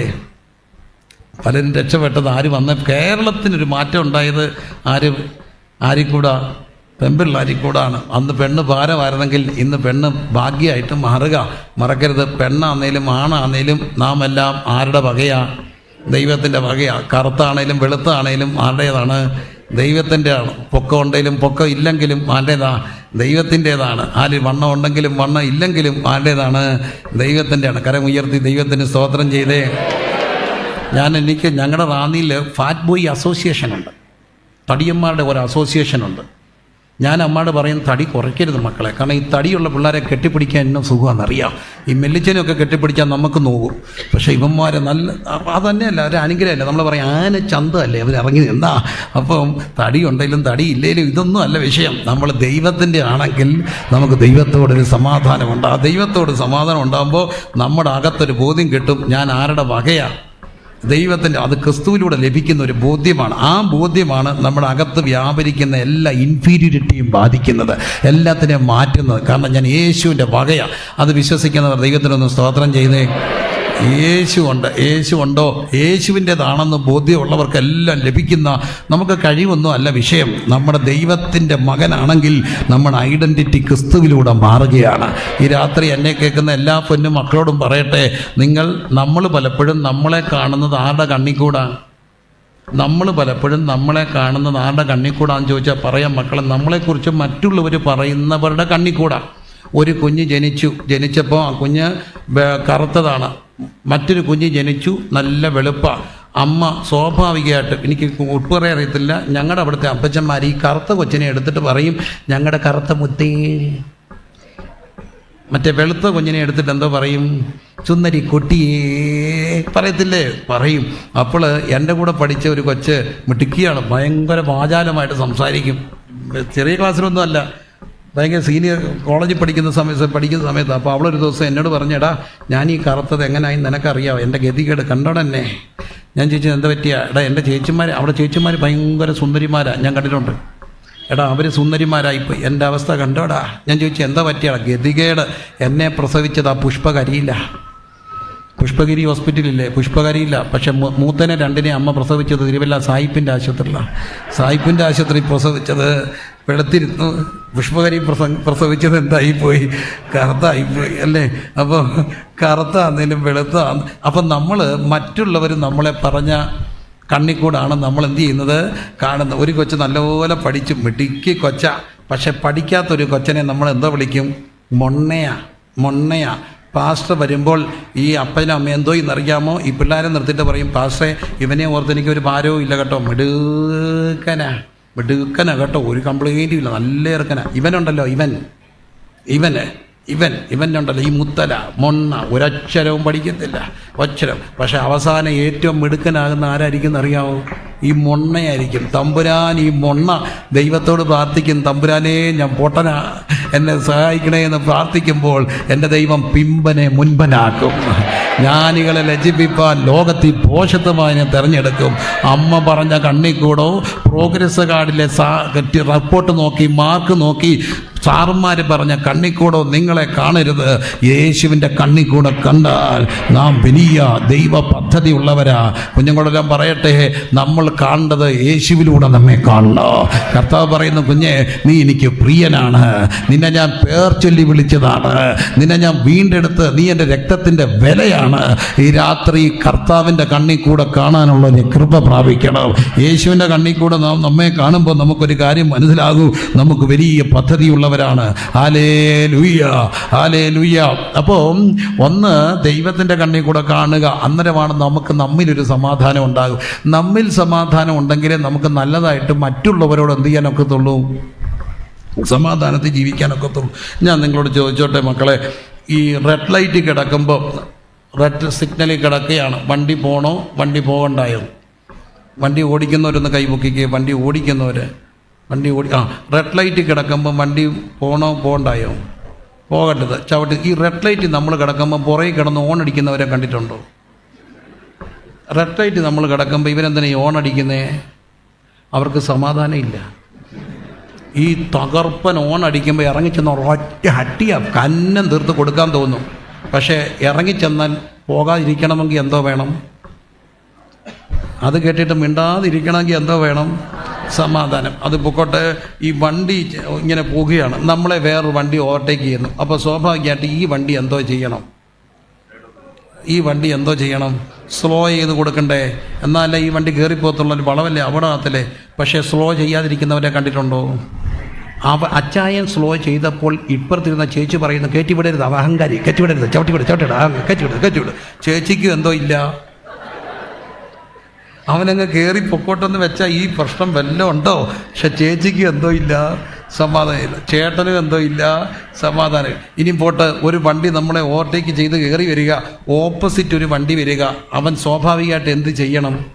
ഒന്ന് സ്ലോ ചെയ്യണം. ഇന്ന് ഒരൊറ്റ മനുഷ്യൻ സ്ലോ ചെയ്യത്തില്ല, വേണേ മാറ്റിക്കോട്ടെന്ന, നേരെ ഇടിച്ചാൽ എന്തോ ചെയ്യും? അപ്പോൾ ഓർത്തോണം, ആ വരുന്നവരും എന്തില്ല, സമാധാനമില്ല. സമാധാനം ഉണ്ടെങ്കിലേ എന്ത് ചെയ്യാനൊക്കത്തുള്ളൂ? വണ്ടി ഓടിക്കാനൊക്കത്തുള്ളൂ. മനസ്സിലായല്ലോ? വണ്ടി ഓടിക്കണേ എന്തോ വേണം? ആരോട്? നമ്മിലൊരു സമാധാനം. എന്നാലും ശാന്തമായിട്ട് വണ്ടി ഓടിക്കാനൊക്കത്തുള്ളൂ. ഇനി ഞാൻ ചോദിച്ചോട്ടെ, ഒരു നല്ല അമ്മയാകണേ സമാധാനം വേണ്ടേ? ചിന്തിക്കാൻ പറയുക. പിള്ളേരെ പഠിപ്പിക്കുന്ന അമ്മമാരൊന്ന് കൈപൊക്കിക്ക്. പിള്ളേരെ പഠിപ്പിക്കുന്ന അമ്മമാർ 4 അക്ഷരം. ഈ പിള്ളേരെ, കൊച്ചു പിള്ളേരെ പഠിപ്പിക്കാതിരുത്തുമ്പോൾ ഇതുങ്ങളെ അങ്ങ് പിച്ചു വിട്ട്. ഇതുങ്ങളെ പിച്ചുന്ന എന്തിനാ? ഒന്നാമത്തെ കാര്യം, ഈ അമ്മയ്ക്ക് ഈ CBSE വായിച്ചിട്ട് ഒന്നും മനസ്സിലായില്ല. അതാണ് അതിൻ്റെ പ്രശ്നം. ജാളിത മറയ്ക്കാൻ ആരെ പിച്ചും? കാരണം അമ്മ പറഞ്ഞു കൊടുത്ത പല പ്രൊനൗൺസിയേഷനും തെറ്റായിരുന്നു. അമ്മ പറഞ്ഞ പോലെ പ്രൊനൗൺസിയേഷനും പിറ്റേ ദിവസം ടീച്ചർ തെറ്റാതെ അമ്മ പിച്ചി പറിച്ചു. അമ്മ പിച്ചുമ്പോൾ അമ്മച്ചി അവിടെ ഉണ്ടെങ്കിൽ എന്തോ ചെയ്യും? അമ്മായിമ്മ ഉണ്ടെങ്കിൽ പറഞ്ഞു, അമ്മായിമാർ ഇവിടെ ഇരിപ്പുണ്ട് തല കുലുക്കുന്നത്. കൊച്ചു കരയുമ്പം അമ്മച്ചി ചോദിക്കും, ഇടീ കരയിപ്പിച്ചാണോടി കൊച്ചിനെ പഠിപ്പിക്കും ചോദിക്കും. അപ്പോൾ തന്നെ ഈ ചേച്ചി എന്തോ പറയും, എൻ്റെ വീട്ടിൽ എൻ്റെ കൊച്ചിനെ പോലും എനിക്കൊന്നും തൊടാനൊക്കത്തില്ലെന്ന് പറഞ്ഞാൽ ഞാനെന്തിനാ ജീവിക്കുന്നത്? എൻ്റെ കൊച്ചിനെ എനിക്ക് പഠിപ്പിക്കാൻ പോലും ഈ അമ്മ സമ്മതിക്കത്തില്ലെന്ന് പറയും. അപ്പോൾ തന്നെ ചേട്ടൻ കട അടച്ചിട്ട് വന്നു. അപ്പം ഈ ചേച്ചി വന്ന പാടെ ആരോട് പറയും? പറഞ്ഞു, ചേട്ടനോട് പറയും. ചേട്ടൻ ആരോട് ചാടും? അമ്മയോട് ചാടും. ഇങ്ങനെയാണോ സ്വാഭാവികം? അമ്മയോട് ചാടുമ്പോൾ അമ്മ ഒരൊറ്റ കരച്ചിലുണ്ട്, 9 മാസം. ഇങ്ങനല്ലേ? എനിക്ക് അമ്മയുണ്ടായിരുന്നു 9 മാസം. ഞങ്ങളുടെ നാട്ടിൽ ഒരു പയ്യന് 9 മാസത്തെ കണക്ക് പറഞ്ഞ അമ്മ അതിനെന്തോ വേണം? നന്ദി വേണാടാ. അവൻ പറഞ്ഞേ, അമ്മേനോടല്ല നന്ദി, എന്നോട് നന്ദി വേണം. അതെന്നാടാ? അമ്മയ്ക്ക് പ്രസവവേദന വന്നപ്പോൾ ഞാൻ മര്യാദയ്ക്ക് ഇറങ്ങി പോകുന്നതുകൊണ്ടല്ലേ നിങ്ങൾ രക്ഷപ്പെട്ടത്. അതുകൊണ്ട് എപ്പോഴും എന്നെ കാണുമ്പോൾ താങ്ക് യു മോനെ എന്ന് പറഞ്ഞോണമെന്ന് പറഞ്ഞ പയ്യൻ നമ്മുടെ നാട്ടിലുണ്ട്. ഏതായാലും അപ്പോഴത്തേന് അമ്മച്ചി തുടങ്ങും. ചുരുക്കത്തിൽ അന്ന് വൈകിട്ട് ആരും കഴിക്കത്തില്ല. എന്താ കാര്യം? കൊച്ചിനെ പിച്ചിതാ. അപ്പോൾ ഒരമ്മയാകണമെങ്കിൽ എന്തോ വേണം? സമാധാനം വേണം. വേണോ വേണ്ടായോ? വേണ്ടേ? വേണം. അപ്പം ഇനിയും ഒരു കാര്യം ചോദിച്ചോട്ടെ, ഒരു ഭർത്താവും ഭാര്യയാകണം എന്തോ വേണം? സമാധാനം വേണം. ഭർത്താവ് രാവിലെ വായിച്ച കഥയിലെ ഒരു കഥയാണ്. ഭർത്താവ് രാവിലെ കുളിക്കാൻ കയറി, പത്രം വായിച്ചിരുന്ന് പുള്ളി കുളിക്കാൻ കയറിയപ്പോൾ സമയം പോയി. കുളിച്ച് കഴിഞ്ഞപ്പോഴാണ് പുള്ളി ഓർത്തത് തോർത്തെടുത്തിട്ടില്ല.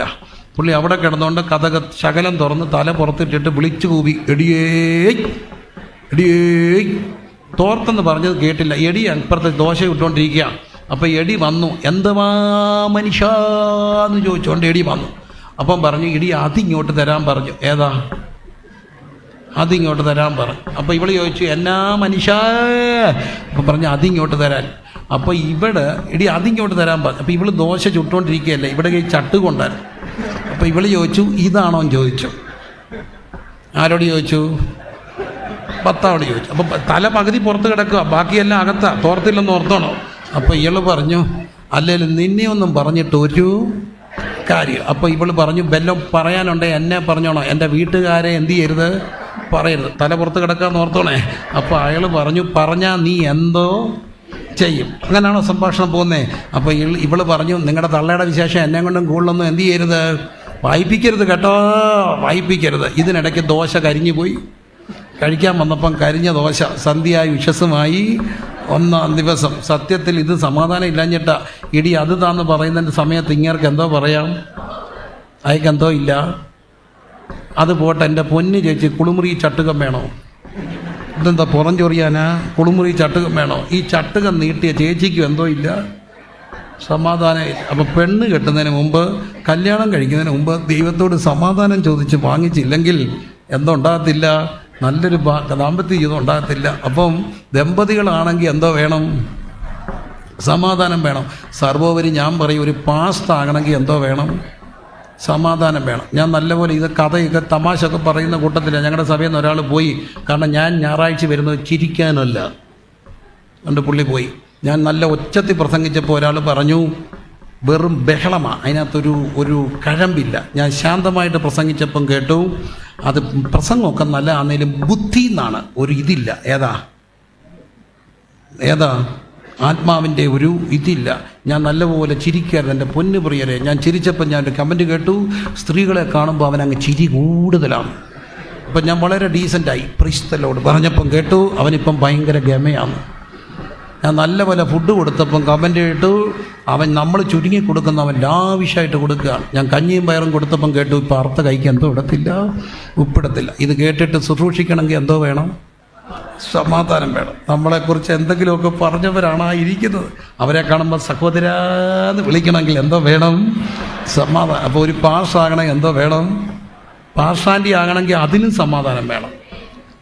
കൊച്ചമ്മമാർ അല്ലേ? സത്യമല്ലേ? എല്ലാ അവസാനം കുറ്റം ആർക്കാ? പാസാൻ. ഉടുത്താ കുറ്റം, ഉടുത്തില്ലേ കുറ്റം, കല്യാണത്തിന് പോയാൽ കുറ്റം, ഒന്ന് ഒരുങ്ങിയ കുറ്റം, എല്ലാം കുറ്റം. ഇതെല്ലാം കേട്ടിട്ട് മക്കളേന്ന് വിളിച്ച് നിൽക്കണമെങ്കിൽ എന്തോ വേണം? സമാധാനം. ഈ പറഞ്ഞവരുടെ വീട്ടിൽ പോയിരുന്ന ആ കുടുംബത്തെ അനുഗ്രഹിച്ച് പ്രാർത്ഥിക്കണമെങ്കിൽ എന്തോ വേണം? വേണ്ടേ? ശബ്ദം ഉയർത്തി പ്രാർത്ഥിക്കാൻ പറയുമ്പോൾ ആദ്യം പ്രാർത്ഥിക്കേണ്ടത് ആരാ? പാർശ്വാൻറ്റി. അവരിന്നലെ പള്ളു പറഞ്ഞത് മുഴുവൻ നമ്മൾ കേട്ടതാ. പക്ഷേ എന്നിട്ടും അവർക്ക് വേണ്ടി പ്രാർത്ഥിക്കണേ എന്തോ വേണം? സമാധാനം വേണ്ടേ? അപ്പോൾ ആ സമാധാനം വേണം. അതുകൊണ്ടാണ് ദൈവരാജ്യം എന്തല്ല? ഭക്ഷണവും പാനീയമല്ല, നീതി. 2 സമാധാനം. ആരിലൂടെ കിട്ടുന്ന? പാപക്ഷമയിലൂടെ കിട്ടുന്ന സമാധാനം, ദൈവത്തിലൂടെ കിട്ടുന്ന സമാധാനം, ദൈവത്തിൻ്റെ കണ്ണിലൂടെ നമ്മളെ കാണുമ്പോൾ ഉണ്ടാകുന്ന സമാധാനം. ഈ സമാധാനമാണ് നമ്മളെ നിലനിർത്തുന്ന ദൈവിക. അതുകൊണ്ട് ഇവിടുത്തെ സകല സമാധാനവും ലോകവുമായിട്ട് ബന്ധപ്പെട്ടതാണ്. എന്നാൽ ദൈവം തരുന്ന സമാധാനം ഉയരത്തിൽ നിന്നുള്ള സമാധാനമാണ്. അതുകൊണ്ട് തന്നെ അത് ലോകത്തിന് എടുക്കാൻ കഴിയത്തില്ല. ദൈവരാജ്യം ഭക്ഷണവും പാനീയവും അല്ല, നീതിയും സമാധാനം. 3ാമത്തെ കാര്യം എന്താ? പരിശുദ്ധാത്മാവിൻ്റെ സന്തോഷം. ദൈവമക്കൾക്ക് പ്രശ്നമുണ്ട്, മറ്റുള്ളവർക്കും പ്രശ്നമുണ്ട്. എന്നാൽ പ്രശ്നം ഉണ്ടായിട്ടും നമ്മൾ സന്തോഷിക്കുന്നത് ആരുണ്ടായിട്ടാ? യേശു ഉണ്ടായിട്ടാ. യേശു ഉള്ളവർക്ക് എന്തോ ഉണ്ട്? സന്തോഷമുണ്ട്. പറഞ്ഞേ, യേശു ഉള്ളവർക്ക് എന്തോ ഉണ്ട്? സന്തോഷമുണ്ട്. പ്രശ്നമില്ലാഞ്ഞിട്ടാണോ? അല്ല. എന്നിട്ടും നമ്മൾ സന്തോഷത്തോടെ നടക്കുന്നത് ഒറ്റ കാര്യം ഉള്ളത് കൊണ്ടാണ്. ലോകം തരാത്ത ഒരു സന്തോഷമുണ്ട്, ഒരു സമാധാനമുണ്ട്. അത് ആര് തരുന്നതാ? യേശു തരുന്നതാ. യേശു ഉള്ളവർക്ക് എന്തോ ഉണ്ട്? സന്തോഷമുണ്ട്. പറഞ്ഞേ, യേശു ഉള്ളവർക്ക് എന്തോ ഉണ്ട്? പ്രശ്നമുണ്ടോ? ഉണ്ട്. പ്രശ്നമുണ്ടോ? ഉണ്ട്. പ്രയാസങ്ങളുണ്ടോ? ഉണ്ട്. എന്നാലും എന്തോ ഉണ്ട്? സന്തോഷമുണ്ട്. ആ സന്തോഷമുള്ളവരെല്ലാം ഒന്ന് കൈയടിച്ച് ദൈവത്തിനൊന്ന് സ്തോത്രം ചെയ്തേ. സന്തോഷം. ആ സന്തോഷമാണ് ദൈവമക്കളെ മറ്റുള്ളവരിൽ നിന്ന് വ്യത്യസ്തരാക്കേണ്ടത്. നമുക്കൊരു സന്തോഷം വേണം. ഞാൻ തിരുവനന്തപുരത്തിനടുത്ത് ഒരു സ്ഥലത്ത് തെക്കാണ് ശുശ്രൂഷിക്കുക, ഒത്തിരി വർഷം മുമ്പാണ്. അപ്പോൾ അവിടെ ഒരു പയ്യന് പെണ്ണ് കാണാൻ വേണ്ടി, അവിടെ ഒരു പെൺകുട്ടിക്ക് വിവാഹാലോചനമായിട്ട് പെൺകുട്ടിയെ കാണാൻ വേണ്ടി കോട്ടയം ഭാഗത്തുനിന്ന് വന്നു. അപ്പം പാസ്റ്ററിനോട് പറഞ്ഞ് പ്രിൻസിലൂടെ വരാമോ എന്ന് ചോദിച്ചു. ഞങ്ങൾ ചെന്ന് അവിടെ ഇരിക്കുമ്പോൾ ഈ പയ്യൻ വന്നെല്ലാം കണ്ടിട്ട്, പെണ്ണ് കണ്ടിട്ട് അവൻ അവിടെ നിന്നൊരു കൊട്ടേഷൻ അടിച്ചു. എനിക്ക് അങ്ങ് ഇഷ്ടപ്പെട്ടു. അവൻ പറയുകയാണ്, എനിക്കൊന്നുമില്ല, പിന്നെ ഞങ്ങൾക്ക് ആകെപ്പാടെയുള്ള 3 സെൻറ്റ് സ്ഥലവും 4-5 സഹോദരന്മാരുമാണ്. അതുകൊണ്ട് അതൊന്നും വീതം വെക്കാൻ നോക്കത്തില്ല. ഒരു വയ്യാത്ത ചേട്ടനുണ്ടോ, അവൻ ഇതെല്ലാം കൊടുക്കും. അപ്പം പിന്നെ ഞാൻ എങ്ങനെ ജീവിക്കുമെന്ന് ചോദിക്കും. ഞാനൊരു യൂണിയൻ തൊഴിലാളിയാണ്. ചന്ത തുറന്നെങ്കിൽ മാർക്കറ്റ് ഉണ്ടെങ്കിൽ ഒരു 1500 രൂപയുടെ ചുമടെടുക്കും. നല്ല ആരോഗ്യമാണ്, കണ്ടോ, എനിക്ക് നല്ല ആരോഗ്യമാണ്, ചുമടെടുക്കും. പിന്നെ ചുമടില്ലാത്തപ്പം ഞാൻ ഓട്ടോറിക്ഷ ഓടിക്കും. എങ്ങനെയായാലും 12,000 രൂപ ഉണ്ടാക്കും. പിന്നെ വേറെ ഒന്നുമില്ല. യേശു കൊണ്ട് പെണ്ണെ തരുന്നെങ്കിൽ തരിക. ഞാൻ പറഞ്ഞു കൊടുക്കുകയാണെങ്കിൽ ഇവന് കൊടുക്കും. കാരണം അവൻ പറഞ്ഞു, എനിക്ക് വേറെ ഒന്നുമില്ല, എനിക്ക് ആരുണ്ട്? യേശു ഉണ്ട്. യേശു ഉണ്ടോ? ഞാൻ പറഞ്ഞു, എടാ കൊടുക്കുകയാണെങ്കിൽ ഇവന് പെണ്ണ് കൊടുക്കുക. കാരണം അവൻ പറഞ്ഞു, എനിക്ക് ഒന്നുമില്ല, ആരുണ്ട്? ഈ ചിലർക്ക് എല്ലാം ഉണ്ട്, യേശു ഇല്ല. യേശു ഇല്ലാടത്ത് കൊടുത്താൽ 2 ദിവസം കഴിയുമ്പോൾ പ്രശ്നമാകും. പക്ഷേ യേശു ഉണ്ടോ? ഭയങ്കര സന്തോഷമാണ്. ഇന്ന് രാത്രി യേശു ഉള്ളവരെ സ്തോത്രം ചെയ്തേ. യേശുവൻ ഉള്ളത്തിൽ വന്ന നാളിൽ എന്തുമാറ്റം വന്നു എന്നിൽ, തന്നെ ഞാൻ ഉള്ളത്തിൽ ഏറ്റതാലെ. കരങ്ങളെല്ലാം അടിച്ച് അല്പസമയം ഒന്ന് സ്തുതിച്ച് ആരാധിച്ചേ. നമുക്ക് എല്ലാം ഉള്ളത് കൊണ്ടോ, വലിയ വീടുള്ളത് കൊണ്ടോ, hallelujah, hallelujah, hallelujah, hallelujah, hallelujah.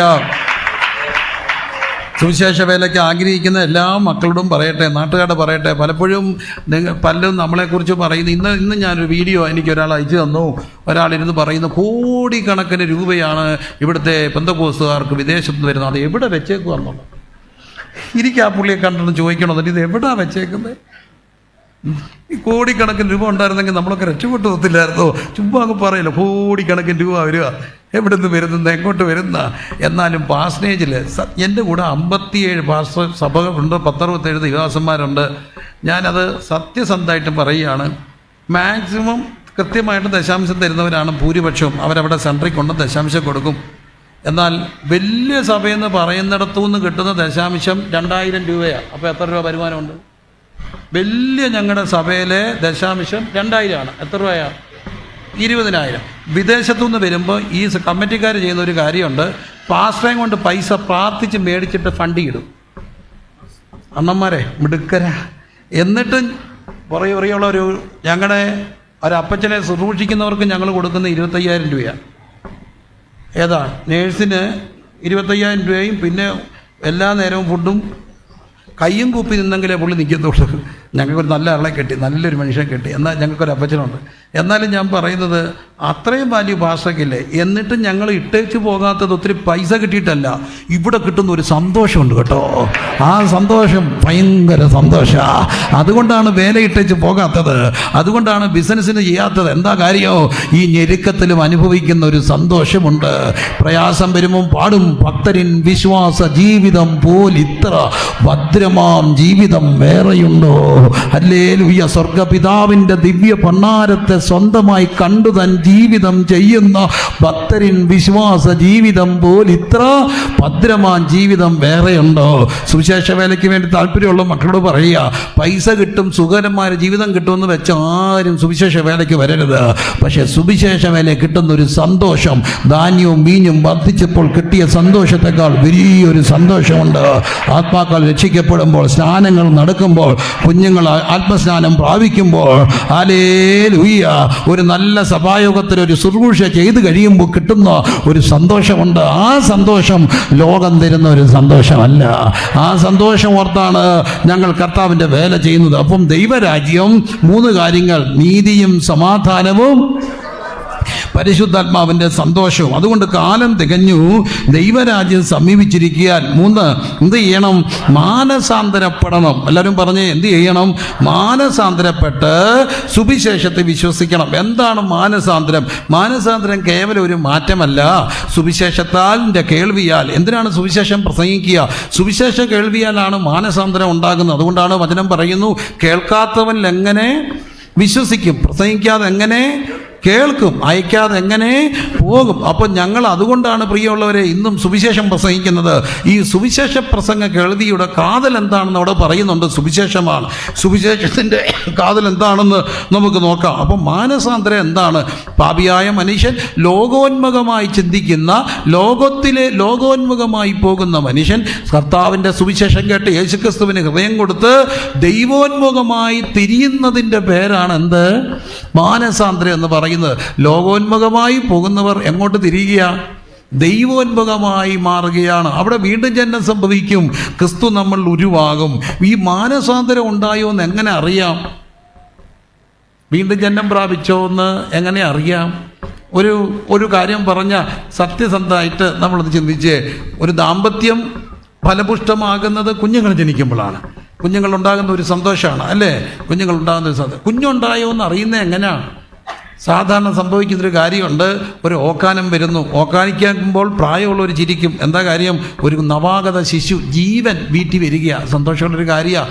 പക്ഷേ ആ ജീവൻ്റെ വളർച്ചയെ സംഭവിക്കുന്ന ഒരു കാര്യം സാധാരണ ലോകമല്ലേ? ലോകത്തിൽ സംഭവിക്കുന്നൊരു കാര്യം, ഇന്നലെ വരെ ഇഷ്ടമുള്ളതിനോട് എന്തോ തോന്നും? ഇഷ്ടക്കേട് തോന്നും. ഇന്നലെ ഐസ്ക്രീം ഇഷ്ടമായിരുന്നു, പക്ഷേ ഇന്ന് വേണ്ട, ഇന്ന് പുളി വേണം, അത് വേണം. ഇന്നലെ ഇഷ്ടമുള്ളതിനോട് അത് ഭർത്താക്കന്മാർ മേടിച്ചും കൊടുക്കണം എന്നുള്ളതാണ്. നിങ്ങൾ കേട്ടിട്ടുണ്ടോ? എനിക്കറിയത്തില്ല. എനിക്കും 4 മക്കളുണ്ട്. അന്ന് കേട്ട ഒരു കാര്യമുണ്ട്, ഇഷ്ടമുള്ളതെല്ലാം മേടിച്ചോണം, അല്ലെ കൊച്ചിൻ്റെ ചെവിയിൽ കൂടെ എന്തോ വരും? പഴുപ്പ് വരും. ഞങ്ങളെ പേടിപ്പിക്കാൻ പറഞ്ഞേക്കുന്ന ഒരു കാര്യമാണ്. നേരത്തെ പഠിപ്പിച്ചാണ്. അവർക്ക് ഇഷ്ടമുള്ളതെല്ലാം എന്ത് ചെയ്യണം? മേടിച്ച് കൊടുക്കണം. മേടിച്ച് കൊടുക്കുകയും ചെയ്യും ഒരുമാതിരിപ്പെട്ടവരൊക്കെ. കാരണം നമ്മുടെ കുഞ്ഞല്ലേ, അത് സന്തോഷകരമായിട്ടിരിക്കണ്ടേ. അപ്പോൾ ഗർഭിണി ഒരിക്കലും അസന്തുഷ്ടപ്പെടാനോ സമാധാനക്കേട് ഉണ്ടാകാനോ പാടില്ല. അത് കുഞ്ഞിൻ്റെ ജീവനെ ബാധിക്കും, ആയുസിനെ ബാധിക്കും, ബുദ്ധിയെ ബാധിക്കും. അതുകൊണ്ട് തന്നെ വളരെ കൃത്യമായിട്ട് ഓർക്കപ്പെടേണ്ട കാര്യമാണ്. ഏതായാലും സന്തോഷമായിട്ടിരിക്കട്ടെ എൻ്റെ പൊന്നു പ്രിയനെ. അപ്പോൾ ഒരു ഓക്കാനം ഉണ്ടാകും, ഇഷ്ടക്കേടുണ്ടാകും. അങ്ങനെയെങ്കിൽ മാനസാന്തരപ്പെട്ടവൻ്റെ തെളിവ് എന്താ? ഇന്നലെ ഇഷ്ടമുള്ളതിനോട് എന്തില്ല? ഇഷ്ടക്കേട്. എന്നാൽ ഇന്നലെ ഇഷ്ടമില്ലാത്തതിനോട് എന്തുണ്ടായി? ഇഷ്ടമുണ്ടായി. മനസ്സിലായോ? ഇന്നലെ വരെ കർത്താവിൻ്റെ വചനം കേൾക്കുമ്പോൾ വലിയ താല്പര്യമില്ല, പാട്ട് കേൾക്കുമ്പോൾ ഒരു സുഖമില്ല, എന്ന ആ ശബ്ദം ഒരു അരോചകരം. എന്നാൽ ഒരിക്കൽ ഈ ശബ്ദം അരോചകരമായി ഇരുന്നവർ ഇന്ന് ഈ ശബ്ദം കേൾക്കുമ്പോൾ ഒരു സന്തോഷം. ആ സന്തോഷം ഉണ്ടാകുന്ന എന്തുകൊണ്ടാ? ഇന്നലെ വരെ അനിഷ്ടമായിരുന്നതിനോട് ഒരു ഇഷ്ടം, ഇന്നലെ വരെ ഇഷ്ടമായിരുന്നതിനോട് ഒരനിഷ്ടം. ഇന്നലെ വരെ ഈ പാട്ടൊക്കെ കേൾക്കുന്ന അരോചകർ വിശ്വാസികൾ പറഞ്ഞേ, എത്രയോ പേര് കല്ലെറിയാൻ പോയവരും പാട്ട കൊട്ടിയവരും ഓടിക്കാൻ നോക്കിയവരും ഇന്ന് ഞങ്ങളുടെ സുവിശേഷകരാ. അവരെ ആരാധിക്കും. എന്താ കാര്യോ? ഇന്നലെ ഞങ്ങൾക്കത് അനിഷ്ടമായിരുന്നു, എന്നാൽ യേശു വന്നപ്പോൾ അതിനോട് ഒരു ഇഷ്ടമുണ്ടായി. എന്നാൽ ഇന്നലെ ജാഥയ്ക്ക് പോകാൻ, ഈങ്കുലാവ് വിളിക്കാൻ, കൊടി പിടിക്കാൻ, സിനിമ കാണാൻ, വഴക്കുണ്ടാക്കാൻ ഒക്കെ ഇഷ്ടമായിരുന്നു. ഇന്നത് കേൾക്കുന്നത് ബുദ്ധിമുട്ടായി. എന്താ കാര്യോ? യേശു വന്നപ്പോൾ ഉണ്ടായ മാറ്റമാണ്. അതാണ് മാനസാന്തരം എന്ന് പറയുക. അതുകൊണ്ട് മാനസാന്തരപ്പെടണം. മാനസാന്തരപ്പെട്ട് എന്തിൽ വിശ്വസിക്കണം? സുവിശേഷത്തിൽ വിശ്വസിക്കണം. എല്ലാവരും പറഞ്ഞേ, മാനസാന്തരപ്പെട്ട് എന്തിൽ വിശ്വസിക്കണം? സുവിശേഷത്തിൽ വിശ്വസിക്കണം. ആ ഒരൊറ്റ വാക്യം പറഞ്ഞ് നമ്മൾ സ്തോത്രകാഴ്ച എടുക്കാൻ പോകുകയാണ്. സുവിശേഷത്തിൽ വിശ്വസിക്കണം. എന്താണ് സുവിശേഷം? വായിക്കാം. 2 തീമോഥെയോസ് എഴുതിയ ലേഖനം 2-ാമത് അധ്യായത്തിൻ്റെ 8-ാമത്തെ തിരുവചനം. 2 തീമോഥെയോസ് 2:8. 2 തീമോഥെയോസ് 2:8. എല്ലാവരും ഒന്ന് വായിക്കാം, ഉറക്കെ പറയണമേ. ദാവീദിന്റെ സന്തതിയായി ജനിച്ച് മരിച്ചിട്ട് ഉയർത്തെഴുന്നേറ്റിരിക്കുന്ന യേശു ക്രിസ്തുവിനെ ഓർത്തുകൊള്ളുക, അതാകുന്നു എൻ്റെ സുവിശേഷം. എല്ലാവരും വാക്യം ചേർന്ന് പറഞ്ഞേ. അപ്പൊ 1, കാലം തികഞ്ഞു. 2, ദൈവരാജ്യം. ദൈവരാജ്യം എന്തല്ല മാത്രമല്ല ഭക്ഷണവും പാനീയം അല്ല, അതിരുകളുള്ള രാജ്യമല്ല, മനുഷ്യ മനസ്സുകളിൽ സ്ഥാപിക്കപ്പെടുന്ന സ്നേഹ സാമ്രാജ്യം. അതാണ് അതിരുകളില്ലാത്ത, എനിക്കും നിനക്കും തമ്മിൽ അതിരില്ലാത്ത, ആ വേട്ടക്കാരനും വരെയില്ലാത്ത. ഇവിടെ കാണുന്നുണ്ട് നമ്മൾ ദൈവരാജ്യത്തെക്കുറിച്ച് കാണുമ്പോൾ 1000 ആണ്ട് വാഴ്ചയിൽ സിംഹവും കാളയും ഒരുമിച്ച് നടക്കുന്നു, കുട്ടിയും അണലിയും ഒന്നിച്ച് കളിക്കുന്നു. എന്താ കാര്യം? അവിടെ ഇന്ന് വേട്ടക്കാരനുണ്ട്, എരയുണ്ട്. സിംഹത്തിൻ്റെ എരയാണ് കാള, കാളയുടെ വേട്ടക്കാരനാണ് സിംഹം. കുഞ്ഞിന് പേടിയാണ്, കുഞ്ഞിൻ്റെ വേട്ടക്കാരനാണ് അണലി, അണലിയുടെ എരയാണ് കുഞ്ഞ്. വേട്ടക്കാരനും എരയും ഇല്ലാത്ത നീ ഞാനും ഒന്നായിത്തീരുന്ന ഒന്നിൻ്റെ പേരാണ് ദൈവരാജ്യം എന്ന് പറയുന്നത്. ആ ദൈവരാജ്യത്തിൽ ശത്രുതയില്ല, ദൈവരാജ്യത്തിൽ ശത്രുക്കളില്ല, ദൈവരാജ്യത്തിൽ പങ്കുവെക്കലിൻ്റെ ദൈവാധിപത്യത്തിൻ്റെ കീഴിൽ ജീവിക്കുന്ന ആ വലിയ രാജ്യം. അപ്പം ദൈവരാജ്യം, ദൈവാധിപത്യത്തിൻ്റെ കീഴിലുള്ള ദൈവരാജ്യം. എല്ലാവരും ഒന്നുകൂടെ പറഞ്ഞേ, ദൈവാധിപത്യത്തിൻ്റെ കീഴിലാണ് എന്ത്? ദൈവരാജ്യം. അവിടെ വേണ്ടത് ജനാധിപത്യമല്ല, അവിടെ വേണ്ടത് ഏകാധിപത്യവുമല്ല, അവിടെ വേണ്ടത് എന്താണ്? ദൈവാധിപത്യമാണ്. എല്ലാവരും ഒന്ന് പറഞ്ഞേ, എന്താണ് ദൈവാധിപത്യം? ഒറ്റക്കാര്യം പറഞ്ഞ്. അപ്പം ദൈവരാജ്യം, സുവിശേഷം എന്താണ്? ദാവീദിന്റെ സന്തതിയായി ജനിച്ചിട്ട് മരിച്ചിട്ട് ഉയർത്തെഴുന്നേറ്റ്. അപ്പൊ യേശുക്രിസ്തുവിന്റെ ജനനം, യേശുക്രിസ്തുവിന്റെ മരണം, യേശുക്രിസ്തുവിന്റെ ഉയർപ്പ്, അതാകുന്നു സുവിശേഷം. അതാകുന്നു സുവിശേഷം. ഈ സമയത്ത് സ്തോത്രകാഴ്ച എടുക്കുകയാണ്. എല്ലാവരും കരങ്ങളിൽ എടുത്ത് വെച്ചിട്ട് ഈ കർത്താവിൻ്റെ വേലയ്ക്ക് വേണ്ടി കൊടുക്കുന്നത് ഭയങ്കര സന്തോഷമുള്ളൊരു കാര്യമാണ്. വളരെ ആദരവോട് വേണം ദൈവത്തിന് കൊടുക്കാൻ. ഉള്ളവരും ഇല്ലാത്തവർ കരങ്ങളിൽ ചുരുട്ടി പിടിച്ച് കർത്താവിനോടൊന്ന് പ്രാർത്ഥിക്കുക. കർത്താവേ, ഇല്ല കർത്താവേ, ദൈവം തരും, ദൈവം അത് കാണുന്ന ദൈവമാണ് കേട്ടോ. അതുകൊണ്ട് ദൈവത്തിന് കൊടുക്കുമ്പോൾ ഏറെ ബഹുമാനത്തോട് കൊടുക്കണം. എല്ലാവരും എഴുന്നേറ്റ് നിൽക്കണം. കർത്താവിന് കൊടുക്കുമ്പോൾ എഴുന്നേറ്റ് നിൽക്കണം. എന്നിട്ട് സ്തോത്രകാഴ്ച അർപ്പിച്ചിട്ട് നിങ്ങൾ ഇരുന്നോണം. എത്രയും ബഹുമാനത്തോടെ വേണം സ്തോത്രകാഴ്ച അർപ്പിക്കാൻ. മനസ്സിലായോ? കരങ്ങൾ എടുത്ത് വെച്ച് സ്തോത്രം ചെയ്തേ. എല്ലാവരും സ്തോത്രം ചെയ്തേ. ആരോടും പ്രാർത്ഥിക്കാൻ പറഞ്ഞിട്ടുണ്ടോ? ദിവസം പ്രാർത്ഥിക്കുന്നുണ്ടോ? ഉണ്ടോ? ഇല്ല. ഇപ്പോൾ പ്രാർത്ഥനയുണ്ടോ? എടുത്തു കഴിഞ്ഞു. അതാരാ?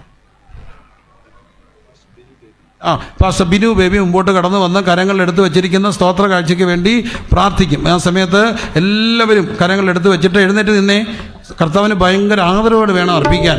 നമ്മൾ കൊടുക്കുമ്പോൾ ഒന്ന് മുന്നോട്ടാഞ്ഞ്, മക്കളെ ഇങ്ങോട്ട് നോക്കിയേ, എന്നെ ഒന്ന് നോക്കിയേ, ഒന്ന് മുന്നോട്ടാഞ്ഞ് വളരെ ബഹുമാനത്തോടെ. കാരണം കർത്താവ് നമ്മുടെ സ്വീകരിക്കണം. അതുകൊണ്ട് അർപ്പിച്ചിട്ട് സ്തോത്രം ചെയ്ത് അർപ്പിക്കണം. സ്തോത്രം ചെയ്ത് അർപ്പിച്ചിട്ട് നിങ്ങൾ ശാന്തമായിട്ട് ഇരുന്നു കൊള്ളുക. ആ സമയത്ത് പാട്ട് പാടും, എന്നാൽ പ്രാർത്ഥിച്ച് സ്തോത്രകാഴ്ച ഇട്ടിട്ട് വേണം ഇരിക്കാൻ കേട്ടോ. എത്ര വലിയ ഒരു കാര്യമാണ് ചെയ്യുക. ദൈവം തന്നതിൽ നിന്ന് ദൈവത്തിന് കൊടുക്കുകയാണ്. നന്മകളെല്ലാം കർത്താവിൽ നിന്ന് കിട്ടിയതാണ്. കർത്താവിൽ നിന്ന് കിട്ടാത്ത ഒന്നും നമുക്കില്ല. ഒരു തീമോഥെയോസ് 2:8 എന്താണ് പറയുക? ദാവീദിന്റെ സന്തതിയായി ജനിച്ച് മരിച്ചിട്ട് ഉയർത്തെഴുന്നേറ്റിരിക്കുന്ന യേശുക്രിസ്തു, അതാകുന്നു എൻ്റെ സുവിശേഷം. അപ്പോൾ യേശുക്രിസ്തുവാണ് സുവിശേഷം. യേശുക്രിസ്തു മാത്രമാണ് സുവിശേഷം. ആ സുവിശേഷത്തിൽ യേശുക്രിസ്തുവിൻ്റെ 3 കാര്യങ്ങൾ പറയുന്നു. 1 ജനിച്ചു, 2 മരിച്ചു, മരണം, 3 ഉയർപ്പ്. ജനനത്തിനും മരണത്തിനും ഇടയ്ക്ക് സ്വാഭാവികമായിട്ട് ഒരു കാര്യമുണ്ട്. എന്തുണ്ട്? ജീവിതമുണ്ട്. അപ്പോൾ യേശുക്രിസ്തുവിൻ്റെ ജനനം, യേശുക്രിസ്തുവിൻ്റെ ജീവിതം, യേശുക്രിസ്തുവിൻ്റെ മരണം, യേശുക്രിസ്തുവിൻ്റെ ഉയർപ്പ്, അതാകുന്നു സുവിശേഷം. എല്ലാവരും പറഞ്ഞേ, അതാകുന്നു സുവിശേഷം. എന്തുകൊണ്ടാണ് യേശുക്രിസ്തുവിൻ്റെ ജനനം സുവിശേഷമാകുന്നത്? വായിക്കാം, യെശയ്യാ പ്രവാചകന്റെ പുസ്തകം 7-ാമത്തെ അധ്യായത്തിൻ്റെ 14-ാമത്തെ വാക്യം. അതുകൊണ്ട് കർത്താവ് തന്നെ നിങ്ങൾക്ക് ഒരു അടയാളം തരും. കന്യക ഗർഭിണിയായി ഒരു മകനെ അവന് ഇമ്മാനുവേൽ എന്ന് പേർ വിളിക്കും. എന്നാൽ മത്തായി പറയുന്ന ഒരു വാക്കുണ്ട്, സുവിശേഷകൻ പറയുന്നു, അവന് ദൈവം നമ്മോട് കൂടെ. അതിനൊരു കാരണമുണ്ട്. അന്നുണ്ടായിരുന്ന ആ ഒരു കാലഘട്ടത്തിലുണ്ടായിരുന്ന ദൈവിക സങ്കല്പങ്ങളിൽ ഒന്നും തന്നെ, ദൈവിക ആ ഒരു ചിത്രങ്ങളിൽ ഒന്നും തന്നെ മനുഷ്യനോടൊപ്പം നടക്കുന്ന ദൈവത്തെക്കുറിച്ച് അറിയത്തില്ലായിരുന്നു. മനുഷ്യനെ ഇന്ന് ഒത്തിരി അകന്ന് മനുഷ്യനെ ഭയപ്പെടുത്തുന്ന, മനുഷ്യനെ ശിക്ഷിക്കുന്ന, മനുഷ്യനെ ബുദ്ധിമുട്ടിക്കുന്ന ഒരു ദൈവ വിചാരങ്ങളുണ്ട്. അതുകൊണ്ട് ഭയത്തിൽ നിന്നാണ് പലപ്പോഴും ആരാധന ഉണ്ടായതെന്ന് പറഞ്ഞ ഒരു സത്യമാണ്. അവർ ഭയപ്പെട്ടതിനെയല്ല അവരെന്ത് ചെയ്തു? ആരാധിച്ചു. അതുകൊണ്ട് തന്നെ ഭീതിയുടെ ഒരു ലോകം ഉണ്ടായിരുന്നു ദൈവവുമായിട്ട് ബന്ധപ്പെട്ട്. എന്നാൽ പ്രവാചകൻ പറയുന്നു, നമ്മുടെ കൂടെ നടക്കുന്ന ഒരു ദൈവമുണ്ട്. ആ ദൈവത്തിൻ്റെ പേരെന്താ? ഇമ്മാനുവേൽ. എല്ലാവരും പറഞ്ഞ ദൈവത്തിന്റെ പേരെന്താണ്? ഇമ്മാനുവേൽ. തീർന്നില്ല. യെശയ്യാവ് കർത്താവിന് 700 വർഷങ്ങൾക്ക് മുമ്പ് 9-ാമത്തെ അധ്യായത്തിൽ വീണ്ടും പറയുന്നു, യേശുക്രിസ്തുവിന്റെ ജനനം സുവിശേഷമാണ്. എന്തുകൊണ്ട്? വായിക്കാം, 9-ാം അധ്യായത്തിന്റെ 6-ാമത്തെ തിരുവചനം, യെശയ്യാവ് 9:6. നമുക്ക് ഒരു ശിശു ജനിച്ചിരിക്കുന്നു. എല്ലാവരും ഉറക്കെ വായിക്കണേ, ഉറക്കെ പറയണേ, നമുക്കൊരു ശിശു ജനിച്ചിരിക്കുന്നു. ആ പുസ്തകത്തിൽ ഒന്ന് തുറന്നു വെച്ചിട്ട് അവത്തിലോട്ട് ആ വാക്യത്തിലോട്ട് കൈവച്ചേ. അങ്ങനെ വേണം വായിക്കാൻ. ആ പുസ്തകം തുറന്നു വെച്ച് ആ വാക്യത്തിൽ കൈവച്ച് പറയണം, വചനത്തെ തൊടണം. തൊട്ടുകൊണ്ട് പറ, നമുക്കൊരു ശിശു ജനിച്ചിരിക്കുന്നു, നമുക്കൊരു മകൻ നൽകപ്പെട്ടിരിക്കുന്നു, ആധിപത്യം അവന്റെ തോളിലിരിക്കുന്നു, അവൻ അത്ഭുത മന്ത്രി. എല്ലാവരും ഉറക്കെ പറഞ്ഞേ, ഉറക്കെ പറയണം. എത്രയോ ഉറക്കെ പറയാമോ അത്രയോ ഉറക്കെ പറഞ്ഞേ. അത്ഭുത മന്ത്രി, വീരനാം ദൈവം, നിത്യപിതാവ്, സമാധാന പ്രഭു എന്ന് പേർ വിളിക്കപ്പെടും. അപ്പൊ നമുക്ക് കർത്താവിന്റെ ജനനം കൊണ്ട്, അതുകൊണ്ടാണ് പറയുക, അവർ വിദ്വാൻമാർ വന്ന് ചോദിക്കുന്ന ഒരു ചോദ്യം, യഹൂദന്മാരുടെ രാജാവ്. ഇവിടെ രാജാവും ആയിട്ട് ആരും പിറക്കത്തില്ല, രാജകുമാരൻ ജനിക്കും. പക്ഷെ എൻ്റെ യേശു രാജകുമാരനായിട്ടല്ല ജനിച്ചത്, രാജാവായി ജനിച്ച ഒറ്റയാളേ ഉള്ളൂ. അത് ഞങ്ങൾ പ്രസംഗിക്കുന്നത്, യഹൂദന്മാരുടെ രാജാവായി പിറന്നവനെവിടെ? എന്നിട്ട് ദൂതന്മാർ പാടുന്നു, അത്യുന്നതങ്ങളിൽ ദൈവത്തിന് മഹത്വം, ഭൂമി ദൈവപ്രസാദമുള്ള മനുഷ്യർക്ക് ഇതാ സർവ്വജനത്തിന് ഉണ്ടാകാനുള്ള മഹാസന്തോഷം. ഹല്ലേലൂയ. അപ്പോ 4 കാര്യങ്ങൾ അവിടെ പറയുന്നു. 1 അത്ഭുത മന്ത്രി, വീരനാം ദൈവം, നിത്യപിതാവ്, സമാധാന പ്രഭു. അത്ഭുത മന്ത്രി. ഇവിടെ മന്ത്രിമാരുണ്ട്. മന്ത്രിമാർ ചെയ്യുന്ന പല കാര്യങ്ങളും കണ്ട് നമ്മൾ അത്ഭുതപ്പെടാറുണ്ട്. ഇങ്ങനെയൊക്കെ ചെയ്യാൻ കഴിയുമോ, ഇങ്ങനെയൊക്കെ പറയാൻ കഴിയുമോ എന്നൊക്കെ ചിന്തിക്കുന്നുണ്ട്. നമ്മളെ അത്ഭുതപ്പെടുത്തുന്ന പല കാര്യങ്ങളും അവർ ചെയ്യാറുണ്ട്. പക്ഷെ ലോകത്ത് ഒരു രാജ്യത്തും അത്ഭുതത്തിനൊരു മന്ത്രിയില്ല. എന്നാൽ എൻ്റെ യേശു ആരാണ്? അത്ഭുത മന്ത്രിയാണ്. അത്ഭുത മന്ത്രി. എൻ്റെ ജീവിതം ഒരു അത്ഭുതമാണ്. അതുകൊണ്ടാണ് സംഗീതക്കാരൻ പറയുന്ന ഒരു കാര്യമുണ്ട്, എൻ്റെ അമ്മയുടെ ഉദരത്തിൽ തന്നെ എടുത്തവ നീ തന്നെ, എൻ്റെ സ്തുതി എപ്പോഴും നിന്നെക്കുറിച്ചാകുന്നു, ഞാൻ പലർക്കും ഒരു ഇന്ന് പ്രിയമുള്ളവരെ, ദൈവമക്കൾ ജീവിച്ചിരിക്കുന്ന ഒരു അത്ഭുതമാണ്. പലരും ചോദിക്കും, ഇത്രയും ആക്സിഡന്റ് ഉണ്ടായിട്ട്, ഇത്രയും പ്രശ്നം ഉണ്ടായിട്ട് ഈ മനുഷ്യൻ ഇന്നും ജീവിച്ചിരിപ്പില്ലേ? അതൊരു അത്ഭുതമല്ലേ? നമ്മൾ അത്ഭുതങ്ങളുടെ പുറകെ പോകണ്ട. നമ്മുടെ ജീവിതത്തെ ഒരു അത്ഭുതമാക്കുന്ന യേശുവുണ്ട്. ഹല്ലേലൂയ. അതെന്തുകൊണ്ട്? അത്ഭുത മന്ത്രി ഉള്ളത് കൊണ്ടാണ്. അത്ഭുത മന്ത്രി. 2 വീരനാം ദൈവം, നിത്യപിതാവ്, സമാധാന പ്രഭു, പ്രിൻസ് ഓഫ് പീസ്. ആ വചനം ഒന്നുകൂടെ പറഞ്ഞേ, സമാധാന പ്രഭു. അത്യുന്നതങ്ങളിൽ ദൈവത്തിന് മഹത്വം, ദൈവപ്രസാദമുള്ള മനുഷ്യർക്ക് സമാധാനം. ദൈവരാജ്യം, നീതിയും സമാധാനം. അപ്പൊ സമാധാനത്തിന്റെ പ്രഭു, പ്രിൻസ് ഓഫ് പീസ്, സമാധാനത്തിന്റെ പ്രഭു. അതുകൊണ്ടാണ് ക്രിസ്തു പറഞ്ഞു, സമാധാനം ഉണ്ടാക്കുന്നവർ ഭാഗ്യവാന്മാർ. അപ്പം എന്തുകൊണ്ടാണ് സമാധാന പ്രഭു എന്ന് പറയുക? ഈ മനുഷ്യ പ്രശ്നങ്ങളിൽ ഇടപെടുന്ന ഒരു ദൈവ ചിത്രങ്ങൾ അന്നില്ലായിരുന്നു. പ്രത്യേകിച്ച് യൂറോപ്പ് എന്നുള്ള പേര് ഞങ്ങളൊക്കെ വേണമെങ്കിൽ പോയിട്ട് ChatGPTയോടോ ഗൂഗിളിനോടോ ഒക്കെ ചോദിച്ചോ, ഏകദേശം ഞാൻ പറയുന്നത് നിങ്ങൾക്ക് കണ്ടെത്താൻ കഴിയും. യൂറോപ്പ് എന്നുള്ള പേരിൻ്റെ പിന്നിൽ യൂറോപ്പ എന്ന് പറയുന്ന ഒരു പെൺകുട്ടിയുടെ ചരിത്രമുണ്ട്. അതീവ സുന്ദരിയായി യൂറോപ്പ പോയപ്പോൾ അതുവഴി പോയ ദേവന് യൂറോപ്പായി ഇഷ്ടപ്പെട്ടു. അനുരക്തനായി തീർന്ന അനുരാഗം ജനിച്ച ദേവൻ ഇവളെ തട്ടിക്കൊണ്ടുപോയി. ആ പെൺകുട്ടിയുടെ സങ്കടം കണ്ടുകൊണ്ട് യൂറോപ്പിനിട്ട പേരാണ് എന്ത്? യൂറോപ്പ്. യൂറോപ്പ എന്ന പെൺകുട്ടിയുടെ, സുന്ദരിയായ പെൺകുട്ടിയെ തട്ടിക്കൊണ്ടുപോയ ദേവൻ അവളെ ഉപദ്രവിച്ചു. അതിൻ്റെ അവിടെ കണ്ണീർ കയ്യെ കണ്ടുകൊണ്ടിട്ടതാണ് യൂറോപ്പ് എന്ന് ഈ ചരിത്രത്തിലുണ്ട്. യൂറോപ്പായുമായിട്ട് ബന്ധപ്പെട്ടതാണ്. ഇപ്പം മനുഷ്യനെ പ്രശ്നത്തിൽ ഇടപെടുക മാത്രമല്ല, പലപ്പോഴും മനുഷ്യൻ്റെ ജീവിതം ദുസ്സഹമാക്കുന്ന ദൈവവിചാരങ്ങൾ അന്നുണ്ടായിരുന്ന കാലഘട്ടത്തിൽ ഉണ്ടായിരുന്നു എന്നുള്ളത് ഇതിനൊരു അനുബന്ധമാണ്. പക്ഷെ എന്തുകൊണ്ടാണ് ക്രിസ്തു സമാധാന പ്രഭുവാകുന്നത്? മനുഷ്യൻ്റെ പ്രശ്നങ്ങളിൽ ഇടപെടുന്ന ഒരു ദൈവത്തെക്കുറിച്ച് അന്ന് അറിയില്ലായിരുന്നു. എന്നെ കേൾക്കുന്ന പ്രിയമുള്ളവരെ, എന്നെ ശ്രദ്ധിക്കണേ. ഞാൻ കുറച്ച് സമയം, മിനിറ്റുകൾ, ഞാൻ എത്ര മണിക്കൂർ ഓടിയാ വന്നേ, ഇനി ഞാൻ എത്ര മണിക്കൂർ തിരിച്ചോടണം? നിങ്ങളെല്ലാവരും ഒരു ഉറക്കം കഴിഞ്ഞാലും ഞാൻ വീട്ടിൽ ചെല്ലത്തില്ല. അതുകൊണ്ട് എന്നെ ഓർത്ത് എനിക്കൊരു നിങ്ങളൊന്ന് സന്തോഷമായിട്ടിരിക്കണം കേട്ടോ. ഞാൻ ഇത്രയും കഷ്ടപ്പെട്ട് വന്നതല്ലേ. അല്ല, നിങ്ങൾ നാന്നിക്കൊന്ന് ഓടിച്ച് വന്നേ രാത്രി. എന്നോ വളവാ. അപ്പോൾ എൻ്റെ കൂടെയുള്ള മോനാണെങ്കിൽ പറയും, അച്ചാച്ച ഒലയ്ക്കാതെ എന്നെ കൊണ്ടുവന്നേ. വളവൊക്കെ തിരിയുമ്പോൾ നമ്മുടെ ചങ്കിനകത്ത് ഓരോ വളവിലും ഒരു തീ വീഴത്തില്ല. അതുകൊണ്ട് ഞാനങ്ങ് ഉറങ്ങും. കാരണം അല്ലെ പിന്നെ തീ വീണ് നമ്മളങ്ങ് ഇല്ലാതാവും. അപ്പോൾ എൻ്റെ പൊന്നു പ്രിയര്, അപ്പോൾ ഒന്ന് പറഞ്ഞ് ഈ മനുഷ്യ പ്രശ്നങ്ങൾ ഞങ്ങളുടെ സൺഡേ സ്കൂളിൻ്റെ പരീക്ഷ നടക്കുക. സൺഡേ സ്കൂളിൻ്റെ സൺഡേ സ്കൂളിൽ പഠിക്കുന്നവരൊന്ന് കൈപൊക്കിക്ക്. സൺഡേ സ്കൂളിൽ പഠിക്കുന്നവർ പിള്ളേരൊക്കെ സൺഡേ സ്കൂളിൻ്റെ വലിയ ക്ലാസ്സുകളിൽ എഴുത്തല്ലേ, കൊച്ചു ക്ലാസ്സുകളിലോ ചോദ്യം. അപ്പോൾ ഞങ്ങളുടെ ഒരു കൊച്ചു ക്ലാസ്സിൽ ഞാൻ ന്യൂന്ത്യ ചച്ചക്കോളിലെ ഭാഷയാണ് ഒരു ചോദ്യം ചോദിച്ചു. അപ്പോൾ കൊച്ചുമുത്ത അവനെ കൊണ്ടുവന്ന് ചോദിച്ചു, യേശു കർത്താവ് ലാസറിൻ്റെ വീട്ടിൽ ചെന്നിട്ട് എന്തോ ചെയ്തെന്ന് ചോദിച്ചു. അപ്പോൾ ഇവനെ അറിയത്തില്ല. അവൻ ചോദിച്ചു, യേശുവോ ലാസറിൻ്റെ വീട്ടിലോ എന്തോ ചെയ്തെന്നോ? യേശു ലാസറിൻ്റെ വീട്ടിൽ എന്തോ ചെയ്തെന്നോ?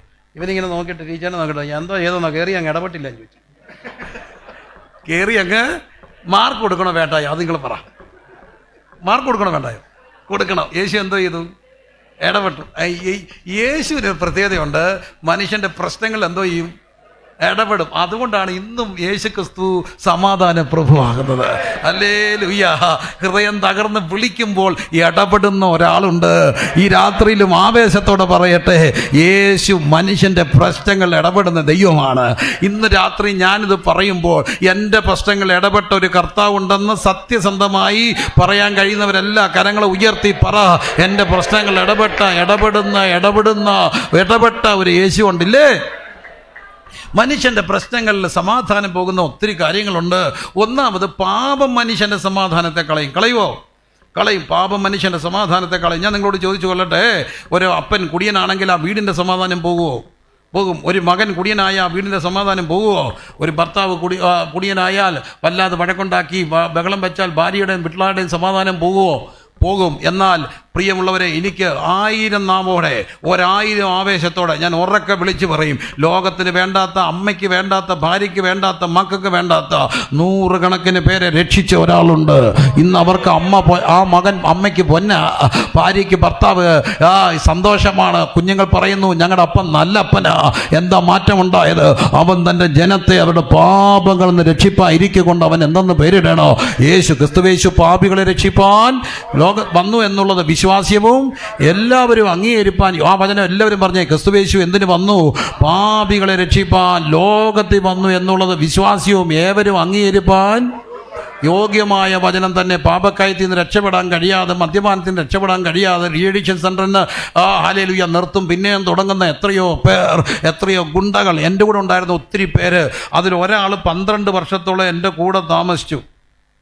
അതിലൊരാളുടെ സാക്ഷ്യം ഞാൻ വേറൊരാളിൽ കൂടെ കേട്ടു. അതായത് റാന്നിയുമായിട്ട് ബന്ധപ്പെട്ടുണ്ടായ വലിയ വർഷങ്ങൾക്ക് മുമ്പുണ്ടായ, അവരെല്ലാവരും പലരും മരിച്ചുപോയി, ഒരു വലിയ രാഷ്ട്രീയ സംഘട്ടനം. ആ സംഘട്ടനത്തിൽ ഒരു പാർട്ടിപ്പെട്ടവരെ മറ്റുള്ള ഗുണ്ടകൾ വന്ന് ആക്രമിച്ചു, വടിവാളിനും എന്തോ ആയുധത്തിന് വെട്ടി. അപ്പോൾ ഈ കേസ് കോടതി എത്തുമ്പോൾ വെട്ടിയ ആയുധം കണ്ടെത്തിയാലേ കേസ് ജയിക്കത്തുള്ളൂ. അപ്പോൾ ഈ കൃത്യമായുധം വേണ്ട സാധനം കിട്ടണം. അതൊന്നും കിട്ടത്തില്ല. അപ്പോൾ ആരോട് പറഞ്ഞു, ഈ പാർട്ടികളിലുണ്ട്. ചെന്നപ്പം പുള്ളി ഒരു ഗുണ്ടാ സംഘവുമായിട്ട് ജീവിക്കുക, ആ പാർട്ടി, ഞാൻ പറയുന്ന ആൾ. അപ്പോൾ അവർ ചോദിച്ചു, ഇങ്ങനെ സാധനം വേണം, മുറിവ് കാണിച്ച് ആ ചാക്ക് ഉടഞ്ഞിട്ടേ. ഈ ചാക്ക് പോയി എടുത്തുകൊണ്ട് വന്ന ആൾ എന്നോട് പറഞ്ഞ് 4-5 ചാക്ക് ഉടഞ്ഞിട്ടപ്പോൾ ഇവർക്ക് പറ്റിയ സാധനം കിട്ടി. ആ ചാക്കിനകത്തെല്ലാം ആയുധങ്ങളാണ്. ആ പുള്ളി ഇന്ന് മര്യാദയ്ക്ക് പെണ്ണും കെട്ടി എൻ്റെ കൂടെ സന്തോഷമായിട്ട് ജീവിച്ച് ഇപ്പം വിദേശത്ത് ജോലി ചെയ്ത് ജീവിക്കുന്നുണ്ട്. എന്താ മാറ്റം വന്നത്? യേശു വന്നാൽ ഭയങ്കര മാറ്റമാണ്. ഇന്ന് രാത്രി ഞാൻ പറയട്ടെ, മനുഷ്യനെ അവൻ്റെ പാപത്തിൽ നിന്ന് രക്ഷിക്കാൻ കഴിയുന്ന, എന്നിട്ട് വീട്ടിൽ സമാധാനം കൊടുക്കാൻ കഴിയുന്ന, നാടിന് സമാധാനം കൊടുക്കാൻ കഴിയുന്ന ഒരേ ഒരാളുണ്ട്, യേശുവാണ്. ആണോ? അവൻ തൻ്റെ ജനത്തെ അവരുടെ പാപങ്ങൾ നിന്ന് രക്ഷിക്കും. ഇന്ന് എത്ര മക്കളെ ഞാൻ കണ്ടിട്ടുണ്ട്, പ്രിയമുള്ളവരെ, നിർത്താൻ കഴിയാത്ത പാപങ്ങൾ. എൻ്റെ അപ്പൻ വലിയുടെ കാര്യം പറയുമ്പോൾ എന്നോട് പറഞ്ഞിട്ടുണ്ട്. എൻ്റെ അപ്പൻ തോട്ടത്തിലായിരുന്നു, ഞങ്ങൾ എസ്റ്റേറ്റ് ജീവിതമായിരുന്നു. അപ്പോൾ അപ്പച്ചന് എസ്റ്റേറ്റ് വന്നിട്ട് അച്ചിരി അത്യാവശ്യം എസ്റ്റേറ്റ് ജീവിതമൊക്കെ ആകുമ്പോൾ, അന്നത്തെ സായിപ്പന്മാരുടെ എസ്റ്റേറ്റല്ലേ, ബംഗ്ലാവിൽ താമസിക്കുമ്പോൾ അപ്പച്ചൻ ഇച്ചിരി അടിച്ചിട്ട് തിന്നെ ഇരുന്നുകൊണ്ട് പറയും, ഡാ കത്തിച്ചുകൊണ്ട് വരാൻ പറയും. അപ്പോൾ അങ്ങേ അറ്റത്തെ പോയി അടുക്കളയിൽ പോയി സിഗരറ്റ് ബീഡി കത്തിച്ചുകൊണ്ട് വരുമ്പോൾ ഇത് കെട്ടുപോകും. കെട്ടുമ്പോൾ അടി കിട്ടും. അടി കിട്ടാതിരിക്കാൻ കൊച്ചുകുട്ടം പഠിച്ചൊരു കാര്യമാണ്, ഇടയ്ക്ക് എന്ത് ചെയ്താൽ മതി. അങ്ങനെ മുട്ടയെന്ന് കഷ്ടിച്ച് നടക്കുന്ന പ്രായത്തിൽ അടി കിട്ടാതിരിക്കാൻ വലിച്ചു പഠിച്ച എൻ്റെ അപ്പൻ ഇന്ന അവസാനം ചെയിൻ സ്മോക്കറായി. പക്ഷെ ഒരൊറ്റ ദിവസം കൊണ്ട് വലി നിർത്തി. എന്താ കാര്യം? യേശു വന്നപ്പോൾ മാറ്റം ഉണ്ടായി. ഈ രാത്രി ഞാൻ പറയട്ടെ, യേശു വന്നാൽ എത്ര പഴക്ക ദുശീലങ്ങൾക്ക് എത്ര വർഷം പഴക്കമുണ്ടെങ്കിലും ഒറ്റ ദിവസം കൊണ്ട് വിടിവെക്കാൻ കഴിയുന്ന ഒരു ശക്തിയുണ്ട്. ആ ശക്തിയുടെ പേര് ശക്തി അല്ല, അതൊരു വ്യക്തിയാണ്. ആ വ്യക്തിയുടെ പേര് യേശു എന്നാണ്. ഈ രാത്രി എന്നെ കേൾക്കുന്ന സഹോദര, മദ്യപാനം താങ്കളുടെ ജീവിതത്തെ തകർത്തോ? ഇനി എൻ്റെ പൊന്നു പ്രിയരെ, എന്തുകൊണ്ടാണ് യേശു സമാധാന പ്രഭു എന്ന് പറയുന്നത്? അതുകൊണ്ടാണ് പറയുക, കർത്താവായി യേശുവിൽ വിശ്വസിക്കുക. എന്നാൽ ഞങ്ങൾ VBS നടത്തുന്ന ആൾക്കാരാണ്. ഞാൻ VBS ഭയങ്കര സന്തോഷമായിട്ട് നടത്തുന്ന ആളാണ്. 2000 പിള്ളേരെ വെച്ച് ഞാൻ VBS നടത്തിയിട്ടുണ്ട്. അഹങ്കാരം പറയല്ല. അന്നത്തെ ആ ചെറുപ്പത്തിൻ്റെ ആവേശത്തിൽ 2000 ശിഷ്ടം പിള്ളേരെ വെച്ചുകൊണ്ട് ഞാൻ VBS നടത്തി. ഇത്രയും പിള്ളേരെ വെച്ചുകൊണ്ട് ഞാൻ റാലി നടത്തി, റാന്നി ബ്ലോക്കാക്കി. 2000 പിള്ളേർ നടന്നപ്പോൾ ഒന്ന് ഓർത്ത് നോക്കിയാൽ റാന്നി ബ്ലോക്കാക്കി. അതിപ്പോൾ നമുക്ക് ഇപ്പം ഞാൻ അങ്ങനെ ചെയ്യത്തില്ല. അന്ന് ഈ പ്രായത്തിൻ്റെ ഒരു വട്ടം എന്നൊക്കെ പറയത്തില്ലേ, ഇനി ഞാൻ പഠിച്ചിട്ടുണ്ട്, ഇച്ചിരി വട്ടമുള്ളവർക്ക് വല്ലതൊക്കെ ചെയ്യാനൊക്കത്തുള്ളൂ. ആലോചിച്ചിരുന്ന ഒരു കാര്യം നടക്കത്തില്ല. നടക്കുമോ? എത്ര നാളായിട്ട് ഞങ്ങളുടെ സെൻട്രൽ കൺവെൻഷൻ നടത്തുക, ഇതുവരെ നടന്നിട്ടില്ല. കാരണം അവർ ആലോചിച്ചുകൊണ്ടിരിക്കുക. ഫണ്ട് പിരിവ് തുടങ്ങിയിട്ട് ഒത്തിരി നാളായി, എല്ലാ വീട്ടിലും കൊടുക്കുകയുണ്ട്, പക്ഷേ എന്തോ നടക്കത്തില്ല. സെൻട്രൽ കൺവെൻഷൻ നടത്തണം, അപ്പോഴേ നടക്കത്തുള്ളൂ. ഏതായാലും VBS കിടക്കുമ്പോൾ പിന്നെ ഞാനങ്ങ് കുറച്ച് കേട്ടോ. പിന്നെ ഞാൻ പലയിടത്തൊക്കെ ആക്കി ചെറുതാക്കി. എന്നാ കാര്യം ഭയങ്കര ടെൻഷനായി, പിള്ളേരെ കൊണ്ടുപോകാനും വരികയും ചെയ്യുന്നത്. എന്നാലും അക്രൈസ്തവരായ അമ്മമാർ വരെ എന്നോട് പറഞ്ഞിട്ടുണ്ട്, ഭാഷ നമുക്ക് VBS ഇല്ലേ? ഞാൻ പറഞ്ഞു വലിയ ടെൻഷനായിരുന്നു. നടത്തണം ഭാഷയെ, നല്ലതാണ്. എന്നാ കാര്യം എന്നറിയാം, സന്തോഷം കൊണ്ടൊന്നും അല്ല, നമ്മളോട് സ്നേഹം കൊണ്ടും അല്ല. ഈ അവധിക്ക് ഇതുങ്ങളെ എന്തോ ചെയ്യണമെന്ന് അറിയത്തില്ല. അപ്പോഴാണ് രാവിലെ വണ്ടി കൊണ്ട് ചേരുന്നത്. എല്ലാത്തിനെയും പറക്കി ഇതിനകത്തിടും വണ്ടിക്ക്. പിന്നെ ഇവിടെ കൊണ്ടുവന്നിട്ട് നമ്മളിട്ട് ചാടിക്കും. ഇവരെ VBS നടത്തുന്നവരുണ്ടെങ്കിൽ ചാടിക്കും. യേശു തേരനം സബ്സേ എന്നൊക്കെ പറഞ്ഞ് ഇവർ ചാടി മറിഞ്ഞൊരു പപ്സും കൊടുത്ത് അങ്ങ് വിടും. പിന്നെ ഉറങ്ങിക്കോളും, രാവിലെ എഴുന്നേക്കത്തുള്ളൂ. ഒറ്റ ആഴ്ച അങ്ങ് പോയി കിട്ടത്തില്ലേ. അതിനാണ് എവിടെ വിടുന്നത്? VBSൽ. എന്നാലും ഒരു സാക്ഷ്യം പറയട്ടെ. ഇന്നലെ ഞാൻ കണ്ടൊരു പെൺകുട്ടിയെ VBSന് അവൾ പഠിച്ചു കഴിഞ്ഞപ്പോൾ അന്നത്തെ തീം 2007 ഇന്ന് അവൾ എന്താണ് മേക്കപ്പ് ആർട്ടിസ്റ്റാണെന്ന് പറഞ്ഞു. ഞാൻ ഇന്നലെ ആ കുട്ടിയെ കണ്ടു, ഡിക്കിയൊരു കൊച്ച്. അപ്പോൾ അവളെ ഈ അത്ഭുത മുത്ത് എന്നുള്ള തീം നടക്കുകയായിരുന്നു ഞങ്ങളുടെ ആ VBSൽ. പോയ കൊച്ചിനെ ആറ്റിൻ്റെ തീരത്തായിരുന്നു താമസിക്കുന്ന. ഷോക്കടിച്ചപ്പോൾ അമ്മച്ചി കയറി പിടിച്ചു, അമ്മച്ചിയെ ഷോക്കടിച്ചു. നാട്ടുകാരാണ്ട് വന്നിട്ട് ഒരു മുളപടിക്ക് അടിച്ച് ഇവരെ രക്ഷിച്ചപ്പോൾ എല്ലാവരും കൂടെ കരഞ്ഞ്, എൻ്റെ കൊച്ചേ നീ ചത്തുപോയെന്ന്. കൊച്ചുണർന്ന് വന്നിട്ട് പറയാം, ഞാനങ്ങനൊന്നും ചാകത്തില്ല, ഞാൻ യേശു കർത്താവിൻ്റെ അത്ഭുത മുത്താണ്. ഞാൻ യേശു കർത്താവിൻ്റെ അത്ഭുത മുത്താന്ന് പറഞ്ഞാണ് അത് ഷോക്കടിച്ച് എഴുന്നേറ്റ് വന്നത്. ഇന്നലെ ഞാൻ ആ കൊച്ചിനെ കണ്ടപ്പോൾ പറഞ്ഞു, നീ അത് ഓർത്തോണം, മറക്കരുത്, നീ അത്ഭുത മുത്താ. ഒരു കാര്യമോ. എന്നാലും ഈ ഡെഡിക്കേഷൻ്റെ ഡേയിലെ കൊച്ചു പിള്ളേർ കർത്താവിന് ഹൃദയം കൊടുക്കും. അപ്പം കുടിയനാ, അമ്മ തളർന്ന് കിടക്കുക, ചേട്ടൻ വഴി പഴച്ചതാ. പക്ഷെ ഒരാൾ യേശുവുമായിട്ട് ആ വീട്ടിലുണ്ടെങ്കിൽ ആ വീടിനെ യേശു അങ്ങ് രക്ഷിക്കും. അതുകൊണ്ടാണ് കർത്താവായ യേശുവിൽ വിശ്വസിക്കുക. എന്നാൽ നീയും നിന്റെ അതുകൊണ്ടാണ് ഞങ്ങൾ കയറിയ എല്ലാവരെയും കൊണ്ടേ പോകത്തുള്ളൂ. ഒറ്റ ആളാ വീട്ടിൽ യേശുവുമായിട്ട് നിന്നിട്ട് യേശുവെ എന്ന് വിളിച്ചാൽ ഞാൻ ഗ്യാരണ്ടി പറയുന്നു, ആ വീടിനെ യേശു രക്ഷിക്കും. അതുകൊണ്ടല്ലേ നമ്മൾ പറയത്തില്ലേ, അമ്മയുടെ കരച്ചില എന്നെ രക്ഷിച്ചത്, അപ്പൻ്റെ കണ്ണീരാ എന്നെ രക്ഷിച്ചത്. എന്താ കാര്യോ? ഒരാളൊരു വീട്ടിലുണ്ടെങ്കിൽ ആ വീടിനെ രക്ഷിക്കാൻ രക്ഷ വ്യക്തിപരമാ. പക്ഷെ ഇന്ന് രാത്രി പറയട്ടെ, നിന്റെ വീടിനെ രക്ഷിക്കുന്ന ഒരാളുണ്ട്, യേശു. റബാ നഗതന്തര ഹത്തന റിഖന ഷൈഡല ഹന്തന റിഗന. ദേശം കേൾക്കുക, തന്റെ ജനത്തെ പാപത്തിൽ നിന്ന് രക്ഷിക്കുന്ന ഒരാളുണ്ട്, യേശു. യേശു എന്തുകൊണ്ട് സമാധാന പ്രഭുവായി നിന്റെ വീടിന്റെ പ്രശ്നങ്ങളിൽ ഇടപെട്ട് നിന്റെ വീടിന്റെ പാപത്തിൽ നിന്ന് രക്ഷിക്കുന്ന യേശു. ഒത്തിരി മക്കളെ എനിക്കറിയാം, അശ്ലീല സാഹിത്യത്തിന് അടിമകളായി പോയവർ, സിനിമയ്ക്ക് അശ്ലീല ഇന്നും വലിയൊരു പ്രശ്നമാണിത്. അവിടെ മനസ്സ് മരവിക്കോ, കുറച്ച് കഴിയുമ്പോൾ മനസാക്ഷി മരവിക്കോ, അവിടെ ശരീരം ക്ഷീണിക്കോ, അവിടെ ഏകാഗ്രത നഷ്ടപ്പെടോ. എന്നാൽ ഒറ്റ ദിവസം കൊണ്ട് ആ ബന്ധനത്തിൽ നിന്ന് പുറത്തു കൊണ്ടുവരാൻ കഴിയുന്ന, ഇന്ന് രാത്രി എന്നെ കേൾക്കുന്ന ആരെങ്കിലും രഹസ്യ പാപത്തിന് അടിമപ്പെട്ടിട്ടുണ്ടെങ്കിൽ എന്നെ രക്ഷിക്കണ യേശുവേ എന്ന് പറഞ്ഞാൽ, നാശകരമായ കുഴിയിലും കുഴിഞ്ഞ ചേറ്റിലും കിടന്നു, അവിടെ കിടന്നുകൊണ്ട് ഞാൻ നിലവിളിച്ചപ്പോൾ അവങ്കിലേക്ക് ചാഞ്ഞു വന്നു. ചേറ്റിലല്ലയോ കിടന്ന് ഓർത്തു നോക്കിയാൽ നാറ്റമല്ലയോ വമിച്ചത് ജീവിതം. എല്ലാവരും ചേർന്ന് പഠിക്കേ. ചേറ്റിലല്ലേ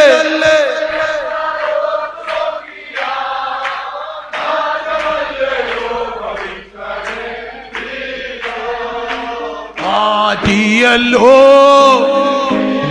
ഹല്ലേലൂയ.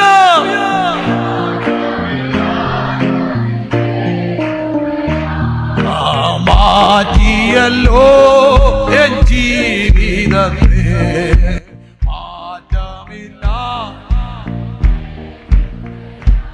അവൻ വാഴ്ത്തി സ്തുതിക്കുമെന്നും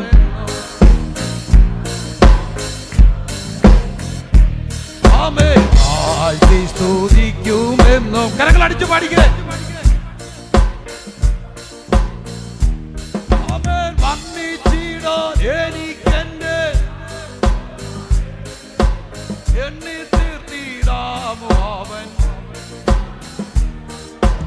വന്നിച്ചിടാൻ എനിക്കെന്നെ നാമം പോരായ എണ്ണി തീർത്തിടാമോ.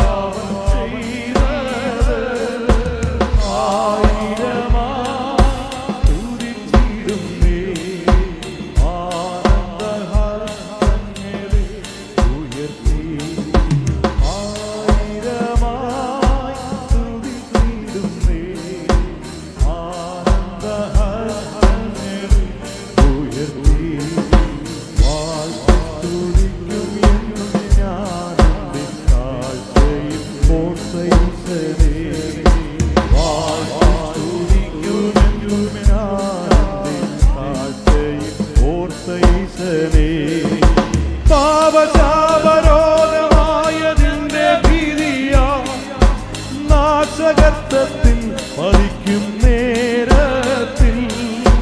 പാപശാപരോഗമായതിന്റെ ഭീതിയാ നാശകർത്തത്തിൽ പതിക്കും നേരത്തിൽ. സ്നേഹകർത്തം നീക്കിയെന്നേ ആക്കിയല്ലോ.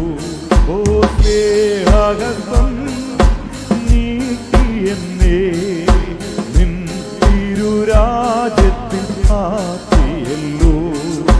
വാഴ്ത്തി സ്തുതിക്കും എന്നും ഞാൻ എൻ്റെ കാഴ്ചയിൽ ഓർത്ത ഈശനെ.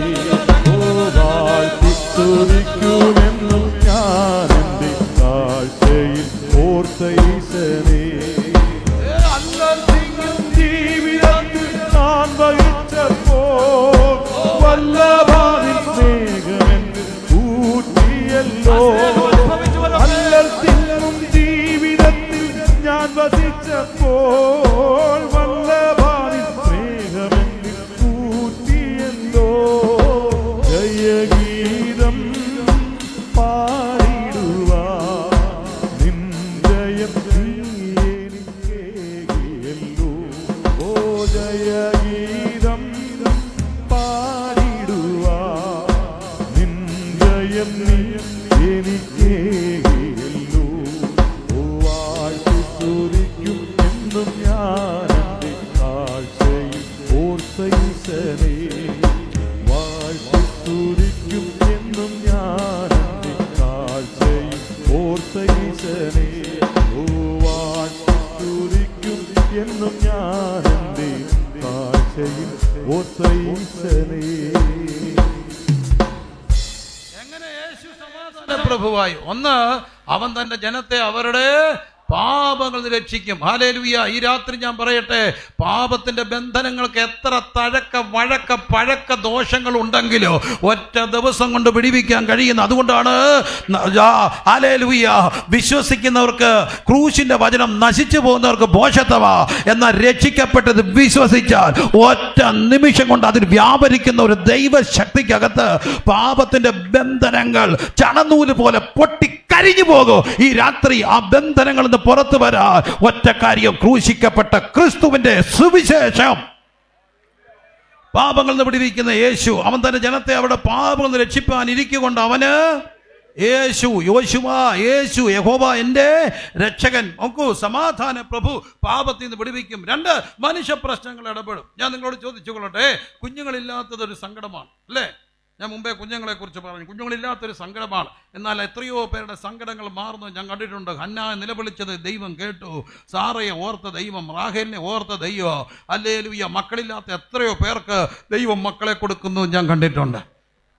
ഒരു നിമിഷം കണ്ടടച്ചിട്ട് എൻ്റെ വീട്ടിൽ എൻ്റെ കുഞ്ഞിന് അല്ല എനിക്ക് അല്ല എൻ്റെ സഹോദരന് സഹോദരിക്ക് അങ്ങനെ ഒരു പ്രയാസമുണ്ട്.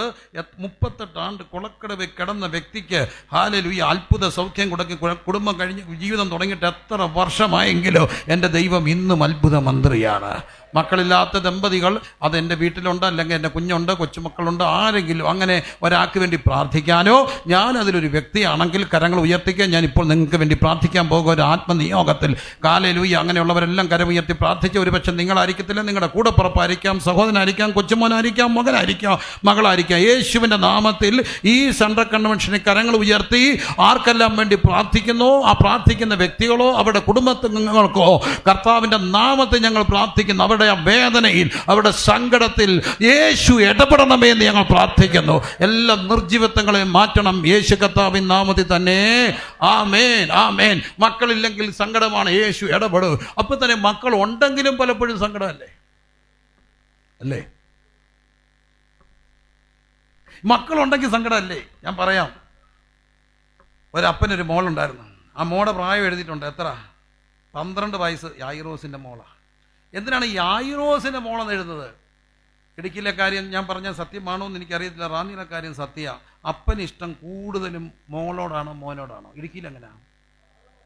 ആണോ? സമ്മതിച്ചേ. അപ്പൻ്റെ മുന്നാരുമാളാ, അപ്പൻ്റെ മോളും കൂടെ ഒരു കയ്യാ ആണോ അല്ലേ? അപ്പനും മോളും ഒരു കെട്ടാ. അതുകൊണ്ട് അപ്പൻ്റെ പുന്നാര മോളായി മോള് മരിച്ചുപോയി. വയസ്സെത്ര? ഈ 12 കഴിയുമ്പോഴാണ് ഈ പ്രശ്നം തുടങ്ങുന്നത്. 12 വരെ ഒരു കുഴപ്പമില്ല. 12 കഴിയുമ്പോൾ തുടങ്ങും. ഏതാ? 13. 13 കേൾക്കുമ്പോൾ നിങ്ങൾ പേടിക്കണ്ട. 13 ഒരു പ്രശ്നമാണ്. ഇംഗ്ലീഷിൽ അതിനെ വിളിക്കുന്ന പേരെന്താ? 13, 14, 15, 16, 17, 18, 19 മുമ്പ് ബൈക്കിൽ നിന്ന് ചത്തില്ലെങ്കിൽ പിന്നെ രക്ഷപ്പെട്ടുള്ളൂ. 18 കഴിയുമ്പോൾ ഇറങ്ങിപ്പോയില്ല പിന്നെ ഉടനെ പോത്തില്ല. 18 ആകുമ്പോഴാണ് ഈ പോകുന്നത്. ഈ 12 കഴിയുമ്പോൾ പ്രശ്നം തുടങ്ങുമോ?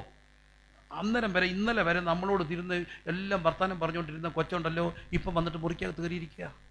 നിനക്ക് എന്തോ പറ്റി? കുളിക്കാൻ കയറിയ ഒരു ടാങ്ക് വെള്ളം തീർക്കും. എടി അവിടെ നീ എന്തോ എടുക്കുവാടി, ഇറങ്ങി വാ ഇങ്ങോട്ട്. ബഹളം വെച്ചാൽ അവന് ആ പ്രായം ഒരു വല്ലാത്ത പ്രായം. പക്ഷേ ഈ പ്രായത്തിൽ മരണം സംഭവിക്കും. ഞാനൊരു വീട്ടിൽ ഇരിക്കുക, എൻ്റെ കൂടെ ഒരു പാമ്പ് പിടിച്ച ഉപദേശിയുണ്ട്. അപ്പോൾ രണ്ട് അപ്സ്റ്റെയറുള്ളൊരു വീട് നടന്നൊരു സംഭവമാണ്. അന്നാണ് എനിക്കിതിൻ്റെ രഹസ്യം മനസ്സിലായത്. അപ്പോൾ എൻ്റെ കൂടെ ഇരുന്ന് ഞങ്ങൾ ഈ ഉപദേശിമാർ, നിങ്ങൾ ഓർക്കും ഞങ്ങൾ അന്ധവിശ്വാസികളാണ്. എൻ്റെ കൂടെ ഇരുന്ന ഒരു ഉപദേശി അങ്ങ് ഉറഞ്ഞു. പുള്ളി 2 അന്യഭാഷയൊക്കെ പറഞ്ഞ് അങ്ങ് ആരാധിച്ചിട്ട് പുള്ളിയുടെ ഒരു പ്രവചനം എന്നറിയാമോ? പിണക്കി, വഴക്കുണ്ടാക്കി, മറുതലിപ്പിച്ച്, സ്റ്റെപ്പ് കയറ്റി, മേളത്തെ മുറി കൊണ്ടുപോയി കട്ടിലേക്ക് കയറ്റി കമത്തി ഇട്ടിരിക്കുന്ന ദുഷ്ട പിശാചെ വിട്ടുപോകും. 5 മിനിറ്റ് കഴിഞ്ഞില്ല, മേളിൽ ഇങ്ങനെ കിടന്ന കൊച്ചു കണ്ട് ചിരിച്ചോണ്ട് യോഗത്തിൽ വന്നിരിക്കുന്നു. അപ്പോൾ അമ്മയോട് പറഞ്ഞു, ഇവിടെ ശാസിച്ചപ്പോൾ മേളത്തെ കെട്ടുപൊട്ടി, കൊച്ചു കേട്ടില്ല, ആരോടും പറയണ്ട. അപ്പോൾ ഇതിൻ്റെ പിന്നിലൊരു ദുഷ്ടശക്തിയുണ്ട്. ഈ കൊച്ചുങ്ങളെ വലയ്ക്കുന്ന ഈ 12 കഴിയുമ്പോഴാണ് പ്രശ്നം. അപ്പൻ്റെ മോള് മരിച്ചുപോയി, അത്യാസന നിലയിലായി, മരിച്ചു. വീട്ടിൽ വന്നു. എൻ്റെ യേശുവിന് ഒരു പ്രത്യേകതയുണ്ട് കേട്ടോ. എങ്ങനെ യേശു സമാധാനപ്രഭു ആകുന്നത്? എല്ലാവരെയും എന്താക്കി? പറഞ്ഞു, പുറത്താക്കി. എന്തിനാ പുറത്താക്കി? അണ്ണമ്മയുടെ കയ്യിലെല്ലാം ഐഫോണുണ്ട്. ഈ കൊച്ചു കിടക്കുന്ന ഫോട്ടോ എടുത്ത് അന്നേരം അവൻ സോഷ്യൽ മീഡിയ പോസ്റ്റ് ചെയ്യും. അല്ലെങ്കിൽ ഇവിടെ കല്യാണം വരുമ്പോൾ അവനെ കൊണ്ട് കാണിക്കും, ഈ പെണ്ണേണ്ട അസുഖമുള്ള കൊച്ചാണ്. എൻ്റെ കർത്താവിനൊരു നിർബന്ധമുണ്ട് കേട്ടോ, നിൻ്റെ കൊച്ചിൻ്റെ അപമാനം വിടുന്ന ഒരു വിഷയം ലോകത്തൊരു മനുഷ്യൻ അറിയരുതെന്ന് നമ്മളെക്കാട്ടി നിർബന്ധമുള്ള ഒരാളുണ്ട്, എൻ്റെ യേശുവാണ്. യേശു ഒരിക്കലും നമ്മളെ അപമാനത്തിനും ലജ്ജയ്ക്കും വിട്ടുകൊടുക്കുന്ന ദൈവം അല്ല. അത് വിശ്വസിക്കുന്നവർ ദൈവത്തിനൊന്ന് സ്തോത്രം ചെയ്താട്ട്. അതിനാ യേശു എല്ലാവരെയും പുറത്താക്കിയത്. കണ്ടോ, എൻ്റെ യേശുവിന് ഒരു നിർബന്ധ ബുദ്ധിയുണ്ട്. ഒരു പെൺകുഞ്ഞിൻ്റെ ദോഷം ഒരാളും അറിയരുതെന്ന് ആഗ്രഹിക്കുന്ന കർത്താവ്. ഈ കുഞ്ഞ് കർത്താവ് വന്നിട്ടോ, ഞാൻ ചിന്തിച്ചിട്ടുണ്ട്, ആ കുഞ്ഞ് മരിച്ചുപോയ പിന്നെ അപ്പൻ എങ്ങനെ സങ്കടം തീർക്കും? ഓരോ കുഞ്ഞുങ്ങളെ കാണുമ്പോൾ അപ്പൻ കരയത്തില്ലേ? ഓരോ ആ പ്രായത്തിലുള്ള കൊച്ചുങ്ങളെ കാണുമ്പോൾ അപ്പന് സങ്കടമല്ലേ? പക്ഷേ എൻ്റെ കർത്താവ് അകത്ത് കയറിയിട്ട് ഒറ്റ വാക്ക് പറഞ്ഞു, തലീഥ കുമി, ബാലേ എഴുന്നേൽക്കുക. അങ്ങനെയെങ്കിൽ ഇന്ന് രാത്രി ഞാൻ പറയട്ടെ, 12 കഴിഞ്ഞ മക്കളുടെ ജീവിതത്തിൽ വരുന്ന വ്യത്യാസങ്ങളിൽ ഒരു ശബ്ദം മുഴങ്ങും, തലീഥ കുമി, ബാലെ എഴുന്നേൽക്കുക. മാൻപേടകളെ പ്രസവിപ്പിക്കുന്ന, വനങ്ങളെ തോലിരിക്കുന്ന, പാറയെ തകർക്കുന്ന എൻ്റെ ദൈവത്തിൻ്റെ ശബ്ദം കുഞ്ഞുങ്ങളെ രക്ഷിക്കുന്ന ശബ്ദമാ. ഇന്ന് രാത്രി എല്ലാവരും അല്പസമയം പ്രാർത്ഥിച്ചുകൊണ്ടിരിക്കണമേ. 12 കഴിയുമ്പോഴാണ് ഈ പ്രശ്നം ഉണ്ടാകുന്നത്. എനിക്ക് ഈ മക്കളെ ഓർത്ത് വലിയ ഭാരമാണ്. ആ പ്രായത്തിലുള്ള മക്കളുള്ള ഒരു അപ്പൻ എന്ന നിലയിൽ, ആ പ്രായത്തിലുള്ള 100, 150, 200 കുഞ്ഞുങ്ങളെ വഹിക്കുന്ന ഒരു പാസ്റ്റർ എന്ന നിലയിൽ ഞാൻ പറയട്ടെ, നമുക്കൊറ്റ കാര്യമേ ചെയ്യാനൊക്കത്തുള്ളൂ. യേശുവിനോട് പറഞ്ഞാൽ കർത്താവ് വരും, കരം വെക്കും, അപമാനിക്കാൻ വിട്ടുകൊടുക്കാതെ ആ കുഞ്ഞിനെ രക്ഷിക്കുന്ന ഒരു യേശുവുണ്ട്. ഈ രാത്രി മുഴങ്ങട്ടെ, ഹല്ലേലൂയ, മുഴങ്ങട്ടെ ആ ശബ്ദം, മുഴങ്ങട്ടെ ആ ശബ്ദം, പ്രതിധ്വനിക്കട്ടെ ആ ശബ്ദം. എന്താണ്? തലീഥ കുമി, ബാലെ എഴുന്നേൽക്കുക, ബാലെ എഴുന്നേൽക്കുക, ബാലെ എഴുന്നേൽക്കുക. എളിയദാസന് ഒരു ആത്മനിയോഗത്തിൽ പ്രാർത്ഥിക്കാൻ ഒരു ആഗ്രഹം. 12നും 19നും ഇടയ്ക്ക് പ്രായമുള്ള എല്ലാ മക്കളും ഒന്ന് എഴുന്നേറ്റ് നിന്നേ.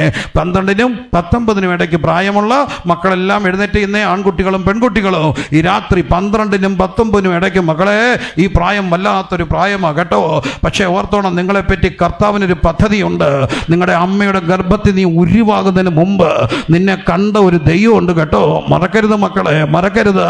യേശുവിൻ്റെ നാമത്തിൽ മക്കൾക്ക് വേണ്ടി എല്ലാവരും ഒന്ന് പ്രാർത്ഥിച്ച്, ആ മക്കളെല്ലാം ഓടി ഒന്ന് മുമ്പിൽ വന്നേ. ഞങ്ങൾ നിങ്ങൾക്ക് വേണ്ടി പ്രാർത്ഥിക്കാൻ പോകും. ഇത്രയും അനുഗ്രഹിതരായ ദൈവദാസന്മാർ ഇവിടെ ഉള്ളപ്പോൾ ഈ രാത്രി ഈ മക്കളുടെ പേരൻസ് എല്ലാം അവർക്ക് വേണ്ടി, അവരുടെ പേരൻസ് വന്നിട്ടുള്ളവർ എഴുന്നേറ്റ് നിന്ന് അവർക്ക് വേണ്ടി ഈ സമയത്ത് പ്രാർത്ഥിച്ചോടോ. എഴുന്നേറ്റ് നിൽക്കാവുന്നവർ ഹല്ലേലൂയ. ദൈവദാസന്മാർ ഇറങ്ങിച്ചെന്ന് അവിടെ തലയിൽ ശിരസിൽ കരം വെച്ച് പ്രാർത്ഥിക്കണോ. ദൈവദാസന്മാർ ഇറങ്ങിച്ചെന്ന് അവിടെ ശിരസിൽ ആ ഒരു നിയോഗമുള്ള എല്ലാ ദൈവദാസന്മാരെയും ഓടിച്ചെന്ന് ഈ മക്കൾക്ക് വേണ്ടി, നമുക്ക് ഇച്ചിരി നേരം കൂടെ യോഗം തുടരുന്നത് കൊണ്ട് ഈ മക്കൾക്ക് വേണ്ടി ഇത്രയും മക്കൾ ഇവിടെ ഉണ്ടല്ലോ, എനിക്ക് ഭയങ്കര സന്തോഷമായി. ഞാൻ പലയിടത്ത് ചെന്നപ്പോഴും എണ്ണിയാൽ വിരലിലുണ്ടാവുന്ന പിള്ളേരെ ഉള്ളു. പല യോഗത്തിലോ ഈ മക്കൾ വന്നതോർത്ത് ഇവർക്ക് കരമടിച്ചൊരു നന്ദി പറഞ്ഞ് നിങ്ങളെല്ലാ യോഗത്തിന് വന്നല്ലോ. ഇവർക്ക് വേണ്ടി പ്രാർത്ഥിക്കാൻ ദൈവദാസന്മാർ വേഗത്തിൽ ഈ മക്കൾക്ക് തലീഥ കുമി, ഇവർ സുവിശേഷകരാകണോ, ഇവർ സ്നാനപ്പെടണോ, ഇവർ പരിശുദ്ധാത്മ സ്നാനം പ്രാപിക്കണോ.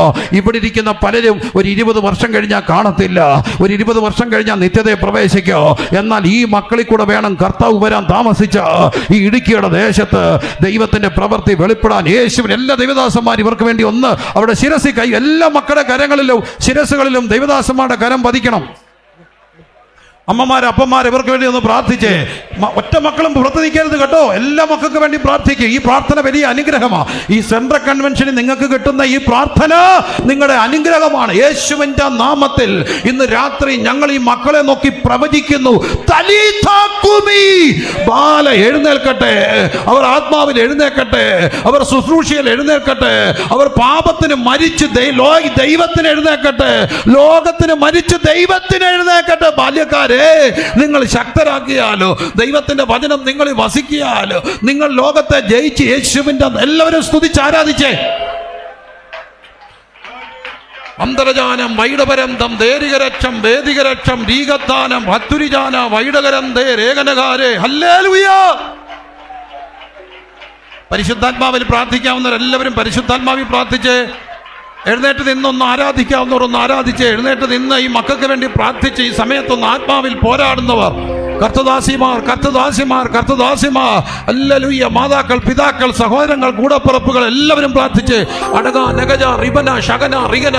എഴുന്നേക്കട്ടെ ഒരു തലമുറ, എഴുന്നേക്കട്ടെ ഒരു തലമുറ, എഴുന്നേക്കട്ടെ ഒരു തലമുറ, അതിശക്തമായ ഒരു തലമുറ. യേശുവിന്റെ നാമത്തിൽ ഈ ഉപ്പുതറ കൺവെൻഷൻ കഴിയുമ്പോൾ സുവിശേഷ വേലയ്ക്ക് വേണ്ടി മക്കൾ സമർപ്പിക്കപ്പെടട്ടെ.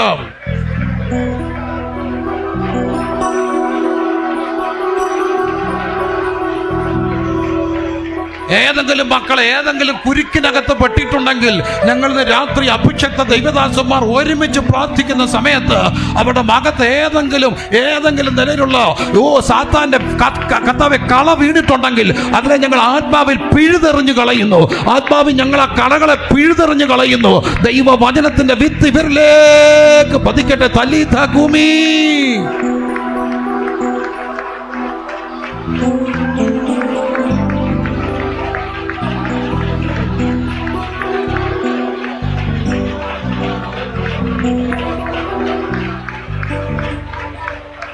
പ്രവാചകന്മാർ, പ്രവാചികന്മാർ, ഉപദേഷ്ടകന്മാർ, സുവിശേഷകന്മാർ, ഇടയന്മാർ, കർത്തദാസിമാർ, യേശുവിന്റെ നാമത്തിൽ ഈ മക്കളിൽ നിന്ന് എഴുന്നേറ്റ് വരട്ടെ.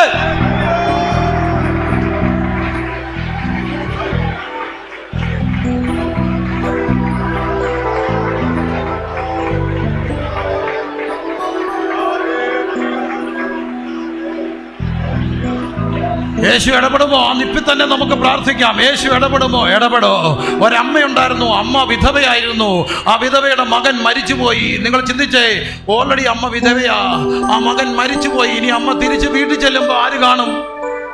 തിരിച്ച് വീട്ടിൽ ചെല്ലുമ്പോൾ ആര് കാണും? ആരും കാണില്ല. അമ്മ, ഞാനത് സങ്കല്പിക്കുമ്പോൾ, അമ്മ വീട്ടിലോട്ട് ചെല്ലുമ്പോൾ മകൻ കൊതിച്ചു മേടിച്ച ബൈക്കിരിക്കുന്നു. അമ്മ സഹിക്കുമോ? ഇല്ല. ആ ബൈക്കിന് അടക്കത്തിന് മുമ്പേ ഒരുത്തം വന്ന് വില പറഞ്ഞു. അതാണ് മനുഷ്യൻ. പക്ഷെ അമ്മ എങ്ങനെ സഹിക്കുമോ? എൻ്റെ പ്രായത്തിലുള്ള ഒരു കുഞ്ഞ് മരിച്ചു പോയപ്പോൾ ഞാൻ കണ്ടിട്ടുണ്ട്, വർഷങ്ങൾ അവൻ കളി കഴിഞ്ഞ് കഴുകാതിട്ടിരുന്ന ബെന്യൻ അമ്മ മടക്കി തലവണക്കീഴെ വെച്ച് എന്നും രാത്രി മണപ്പിക്കുമായിരുന്നു അവൻ്റെ വേർപ്പ് പിടിച്ച ബെന്യൻ. ഈ അമ്മ എങ്ങനെ തിരിച്ചു വരൂ? പക്ഷെ എൻ്റെ യേശു വന്നിട്ട് ഒരൊറ്റ വാക്ക് പറഞ്ഞു, ബാല്യക്കാരാ എഴുന്നേൽക്കുക, ബാല്യക്കാരാ എഴുന്നേൽക്കുക. ഈ രാത്രി എൻ്റെ കർത്താവിൻ്റെ ശബ്ദം ഉപ്പുതറയിൽ ഒരു പറ്റം യുവാക്കൾ, യുവതികൾ യേശുവിന് വേണ്ടി അമ്മയുടെ മകന്റെ മേൽ ഈ രാത്രി ആ വചനം മുഴങ്ങട്ടെ. ബാല്യക്കാരാ എഴുന്നേൽക്ക. റബാന കൂടപ്പറപ്പുകൾക്ക് ഒരേ ഒരു സഹോദരൻ മാർത്തയ്ക്കും മറിയയ്ക്കും മരിച്ചുപോയി. ഇനി ആ കൂടപ്പുറപ്പ് എന്ത് ചെയ്യോ? ഈ രാത്രി പറയട്ടെ, കൂടപ്പുറപ്പുകളുടെ സങ്കടം കണ്ട് അവരുടെ സങ്കടത്തിൽ ഇടപെട്ട യേശു കല്ലറൊക്കെ ചെന്ന് കരഞ്ഞിട്ട് പറഞ്ഞു, ലാസറേ പുറത്തു വരിക. അങ്ങനെയെങ്കിൽ ഇന്ന് എൻ്റെ കൂടപ്പുറപ്പിനൊരു വിടുതൽ വേണം. എൻ്റെ കൂടപ്പുറപ്പിൻ്റെ പ്രശ്നത്തിൽ ഒരു ഇടപെടണമെന്ന് പ്രാർത്ഥിക്കുന്നവർ ഒന്ന് കരമുയർത്തി പ്രാർത്ഥിച്ച. കൂടപ്പുറപ്പിന് വേണ്ടി ഒരു പ്രശ്നത്തിൽപ്പെട്ടിരിക്കുന്ന രോഗത്തിലോ പ്രയാസത്തിലോ മദ്യപാനത്തിലോ ദൈവത്തിൽ നിന്ന് അകന്നോ കഴിയുന്ന എൻ്റെ ഒരു കൂടപ്പുറപ്പ്, ആ കൂടപ്പുറപ്പിൻ്റെ വീട്ടിൽ ഒരു കുടുംബ പ്രശ്നം, അല്ലെങ്കിൽ ആ കൂടപ്പുറപ്പിൻ്റെ വീട്ടിൽ കുഞ്ഞുങ്ങൾക്ക് പ്രശ്നം, ഈ രാത്രി നിന്റെ കൂടപ്പുറപ്പിൻ്റെ വീട്ടിൽ ദൈവത്തിൻ്റെ ശബ്ദം മുഴങ്ങട്ടെ. ലാസറേ പുറത്ത് വരിക. അത് ആ വ്യക്തിയുടെ പേരിട്ട് പറ. അവിടെ ദൈവത്തിൻ്റെ ആ ശബ്ദം മുഴങ്ങുന്ന രാത്രിയായി മാറട്ടെ. യേശു ഇടപെടുന്ന യേശു. ഇനി യേശു രോഗത്തിൽ ഇടപെടുമോ? പാപത്തിൽ നിന്ന് രക്ഷിക്കോ? മക്കളെ രക്ഷിക്കും. രോഗത്തിൽ ഇടപെടുമോ? രോഗത്തിൽ ഇടപെടോ? ഇന്ന് രാത്രി എന്നെ കേൾക്കുന്ന പ്രിയപ്പെട്ടവരെ, മെയ് മാസത്തിൽ ഒരു മാർച്ച് ഏപ്രിൽ മാസത്തിൽ എളിയ ദാസർ ഒരിന്നും രാത്രി പ്രയർ ട്രിപ്പ് പോകും. ഞങ്ങൾ തിരുവനന്തപുരം വരെ പോകും, ചിലപ്പോൾ വടക്കോട്ട് പോകും. ഞങ്ങളുടെ ഒരു ടീമായിട്ട് എന്നും രാത്രി പ്രാർത്ഥിക്കാൻ പോകും. അങ്ങനെ പ്രാർത്ഥിച്ചു കൊണ്ടിരിക്കുന്ന ആ നിമിഷങ്ങളിൽ മെയ് മാസത്തിൻ്റെ ആദ്യത്തെ ഞാനും എൻ്റെ ഭാര്യയും കൂടെ മറ്റൊരു സ്ഥലത്ത് കിടന്ന് ഉറങ്ങും. വേറൊരു സ്ഥലത്ത് യാത്ര ചെയ്ത് അവിടെ കിടന്ന് ഉറങ്ങുമ്പോൾ എൻ്റെ ഭാര്യ ഒരു ദർശനം കണ്ടു. ആ ദർശനം ഇതായിരുന്നു. ഞങ്ങൾ രണ്ടും കൂടെ, ഞങ്ങൾക്കൊരു ജീപ്പുണ്ട്, ആ ജീപ്പെ പ്രാർത്ഥിക്കാൻ പോകും. എൻ്റെ ഭാര്യ വാഹനം ഓടിക്കുന്നു. അവൾ കണ്ട ദർശനത്തിൽ വാഹനം കൊണ്ട് നിർത്തുന്നു. ഞാൻ വാഹനത്തെ നിറങ്ങി കരമുയർത്തി 4 ദിക്കിലൊക്കെ നീക്കി പ്രാർത്ഥിച്ച് യശയ്യാ 43 പറഞ്ഞ്, വടക്കിനോട് തരിക, തെക്കിനോട് തടഞ്ഞു വെക്കരുത്. ഈ വചനം പറഞ്ഞ് പ്രാർത്ഥിച്ചുകൊണ്ടിരിക്കുമ്പോൾ ഒരു ടെമ്പോ വന്ന് വണ്ടിക്ക് ക്രോസ് ഇട്ടു. എന്നിട്ട് ആ ടെമ്പോക്കാരൻ ഇറങ്ങിയിട്ട് അതിന് നിറച്ച് ചാക്കാണ്. ആ ചാക്ക് പൊട്ടിച്ചാൽ ഞങ്ങളുടെ ജീപ്പിലോട്ട് എറിഞ്ഞു. നോക്കിയപ്പോൾ മൊത്തം മണലാണ്. ബോണറ്റിലും ഗ്ലാസ്സിലും എല്ലാം മണൽ, ഒന്നും കാണത്തില്ല. അവൾ ഇറങ്ങിച്ചെന്ന് ചോദിച്ചു, എന്താ ചേട്ടാ ചെയ്തത്? ചേട്ടൻ പറഞ്ഞു, നിങ്ങൾ രാജ്യത്തോട് പ്രാർത്ഥിക്കുകയല്ല, ഞാൻ എൻ്റെ വക ഒരു സമ്മാനം ഇരിക്കട്ടെ എന്ന് പറഞ്ഞ ആൾ ചെമ്പ് എടുത്തുകൊണ്ട് അങ്ങ് പോയി. ഇവളെന്നെ ഉണർത്തി പറഞ്ഞു, എൻ്റെ ഭാര്യ എന്നെ ഉണർത്തി പറഞ്ഞു. ഞങ്ങൾ പ്രാർത്ഥിച്ചിട്ട് കിടന്നു. പക്ഷേ നേരം വെളുത്തപ്പോൾ അവിടെ ഇവിടെയും പൊങ്ങാൻ തുടങ്ങി. മണൽ വാരിയിട്ട പോലെ ഉച്ച മുതൽ ആപാത ചൂടം 1 ദിവസം 2 ദിവസം കൊണ്ട് മൊത്തമായി. പിന്നെ എനിക്ക് ഇരിക്കാൻ വയ്യ, നിൽക്കാൻ വയ്യ. കിടന്നാൽ അവിടെ പറ്റിപ്പിടിക്കും, ഇരുന്നാൽ അവിടെ പറ്റിപ്പിടിക്കും. ദൈവകൃപ കൊണ്ട് അത് കരിഞ്ഞു. പക്ഷേ കരിഞ്ഞു കഴിഞ്ഞ് ഒരു ദിവസം നടന്നപ്പോൾ എനിക്ക് മനസ്സിലായി, ഞാൻ വേച്ചു പോകുന്നു. എൻ്റെ സെൻസേഷൻ പോയി, ബാലൻസ് പോയി. ഞാൻ നാട്ടിൽ വന്നു, 2 ഹോസ്പിറ്റലിൽ അഡ്മിറ്റായി, സ്റ്റെറോയിഡ് എടുത്തു. പക്ഷേ എൻ്റെ മാറുന്നില്ല. ഞാൻ ഇരുന്നുകൊണ്ട് പ്രസംഗിക്കും, നിങ്ങൾ കണ്ടിട്ടുണ്ടായിരിക്കും. ഇരുന്നുകൊണ്ട് പ്രസംഗിക്കാൻ തുടങ്ങി. അവസാനം വടികുത്തി നടക്കാൻ തുടങ്ങി. ഞാൻ വടികുത്തുന്ന കണ്ടപ്പോൾ സങ്കടം തോന്നി. എൻ്റെ ഒരു അച്ചായം പോയിട്ട് എനിക്കൊരു കാലം കൂടെ മേടിച്ചുകൊണ്ട് തന്നു, ഇരുമ്പിൻ്റെ കാലം കൂടെ. അത് കുത്തി നടന്നാൽ മതി. പക്ഷേ ഇരുമ്പിൻ്റെ കാലം കൂടെ കുത്തി ഒരു ശവകടക്കൊടക്കിന് പോയാൽ ഞാൻ ശവക്കോട്ട ഇരുന്ന് പോയി, കാലം കുടക്കിനെ താങ്ങാൻ ഒത്തില്ല. എന്നാൽ അത് കണ്ട് സങ്കടം, അത് ലൈവായിരുന്നു, എല്ലാവരും കണ്ട് സങ്കടം തോന്നിയ കോട്ടയത്തു നിന്ന് കുറച്ച് ആൻറ്റിമാർ വന്നു, അമ്മമാർ. അവർ വന്നിട്ട് എന്നെ ഒരു കസേര ഇരുത്തിയിട്ട് ആ പാവം അമ്മമാർ എൻ്റെ വട്ടം ഇരുന്നു. 40 ദിവസം എനിക്ക് വേണ്ടി ഉപയോഗിച്ച ഗ്രേസിയമ്മച്ചിയുണ്ട്, തിമോത്തിയുണ്ട്, ഒരു അഭിജിത്തുണ്ട് ദുബൈയിൽ. അവന് എൻ്റെ പ്രശ്നം മാറുന്ന വരെ എനിക്ക് വേണ്ടി ഉപയോഗിച്ച ആ അമ്മമാർ എനിക്ക് വട്ടം ചുറ്റിയിരുന്ന് കരയാൻ തുടങ്ങി. അവിടെ കരച്ചിൽ എൻ്റെ ദേഹത്തോടെ ഒഴുകി അന്ന് എന്നെ യേശു സൗഖ്യമാക്കി. എനിക്കൊരു കർത്താവ് അറിയാം, മനുഷ്യൻ്റെ രോഗത്തിൽ ഇടപെടുന്ന ഒരു യേശുവുണ്ട്. ഞാൻ മനസ്സുകൊണ്ട് തീരുമാനിച്ചു എനിക്കിന് നിന്നുകൊണ്ടൊരു പ്രസംഗമില്ല, എന്നാൽ ഇരുന്നുകൊണ്ടാണെങ്കിലും കർത്താവെ പ്രസംഗിക്കണമെന്നൊരാഗ്രഹം തോന്നി. തോക്കരുതെന്ന്, തോറ്റുകൊടുക്കരുതെന്ന്. എന്നാൽ എൻ്റെ യേശു എന്നെ എഴുന്നേൽപ്പിച്ചു. അത് കഴിഞ്ഞ് ഞാൻ എന്തുമാത്രം കൺവെൻഷൻ, എന്തുമാത്രം യോഗങ്ങളിൽ പ്രസംഗിച്ചു, എന്തുമാത്രം പേര് ശാനപ്പെടാൻ തീരുമാനിച്ചു. എനിക്കൊരു കർത്താവിനെ അറിയാം, ലോകത്തിൽ ഇടപെടുന്ന ഒരു യേശുവുണ്ട്. ഈ രാത്രി നിന്റെ ദീനത്തെ കിടക്ക മാറ്റി വിരിയിക്കുന്ന ഒരു കർത്താവുണ്ട്.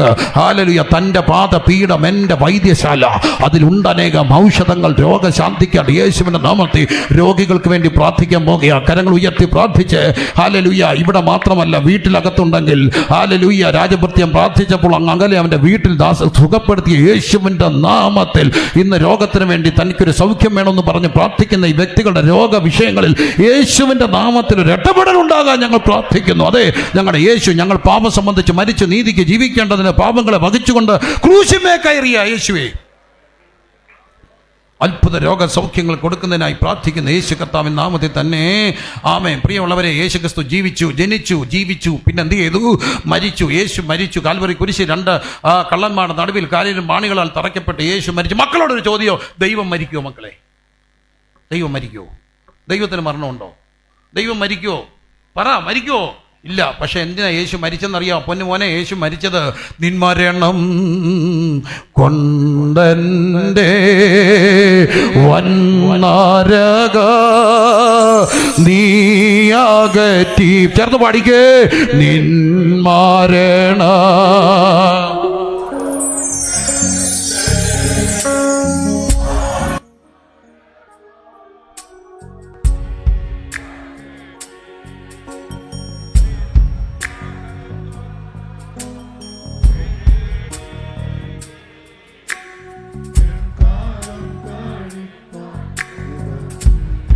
യേശു മരിച്ചു. എന്തിന് യേശു മരിച്ചു എന്നറിയാമോ? തൻ്റെ മരണം കൊണ്ട് നമ്മുടെ മരണം മാറ്റാൻ. മനുഷ്യന് പാപത്തോട് ലഭിച്ചത് മരണം. മരണം എന്ന് പറഞ്ഞാൽ നരകമാ. നിന്മരണം കൊണ്ടെൻ്റെ വന്നരക ഒന്നും പഠിക്കേ. നിന്മരണം കൊണ്ടെൻ്റെ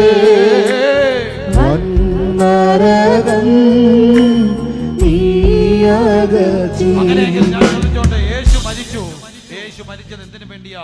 നമുക്ക് പകരം യേശു മരിച്ചു. എങ്ങനെ നമുക്ക് ആ മരണത്തിൽ പങ്കുചേരാം? ഒറ്റ വചനം റോമാലേഖനം 6-ാം അധ്യായത്തിൽ പറയുന്നു, അവൻ്റെ മരണത്തിൽ പങ്കുചേരാൻ സ്നാനത്തിൽ നിങ്ങൾ അവൻ്റെ മരണത്തോട് ഏകീഭവിക്കും. അങ്ങനെ മരണത്തോട് ഏകീഭവിച്ച സ്നാനം കൊണ്ടൊക്കെ മരണത്തോട് ഏകീഭവിക്കുമ്പോൾ ഒരു കാര്യം ഉറപ്പാണ്, യേശു മരിച്ചു, ഉയർത്തെഴുന്നേറ്റു. യേശു ഉയർത്തെഴുന്നേറ്റത് കൊണ്ട് ഒരു കാര്യം ഉറപ്പാക്കി, മരണത്തിനപ്പുറം ഒരു ജീവിതം ഉറപ്പാക്കി. ആ മരണത്തിനപ്പുറം ഒരു ജീവിതം യേശു ഉറപ്പാക്കിയത് എങ്ങനെയാണ്? തൻ്റെ മരണത്തിലൂടെയാണ്. എങ്ങനെ?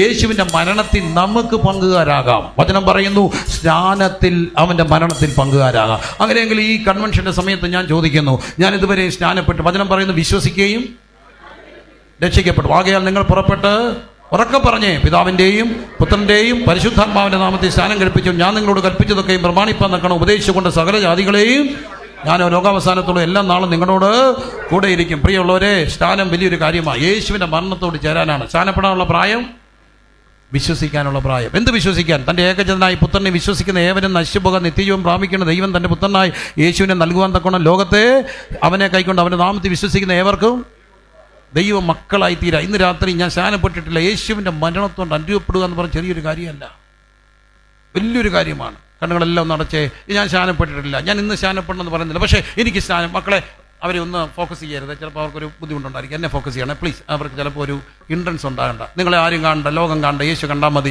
എനിക്കിന്ന് സ്നാനപ്പെടാൻ ആഗ്രഹമുണ്ട്, ഞാൻ ഇതുവരെ എല്ലാ കണ്ണുകളും നടച്ചേ.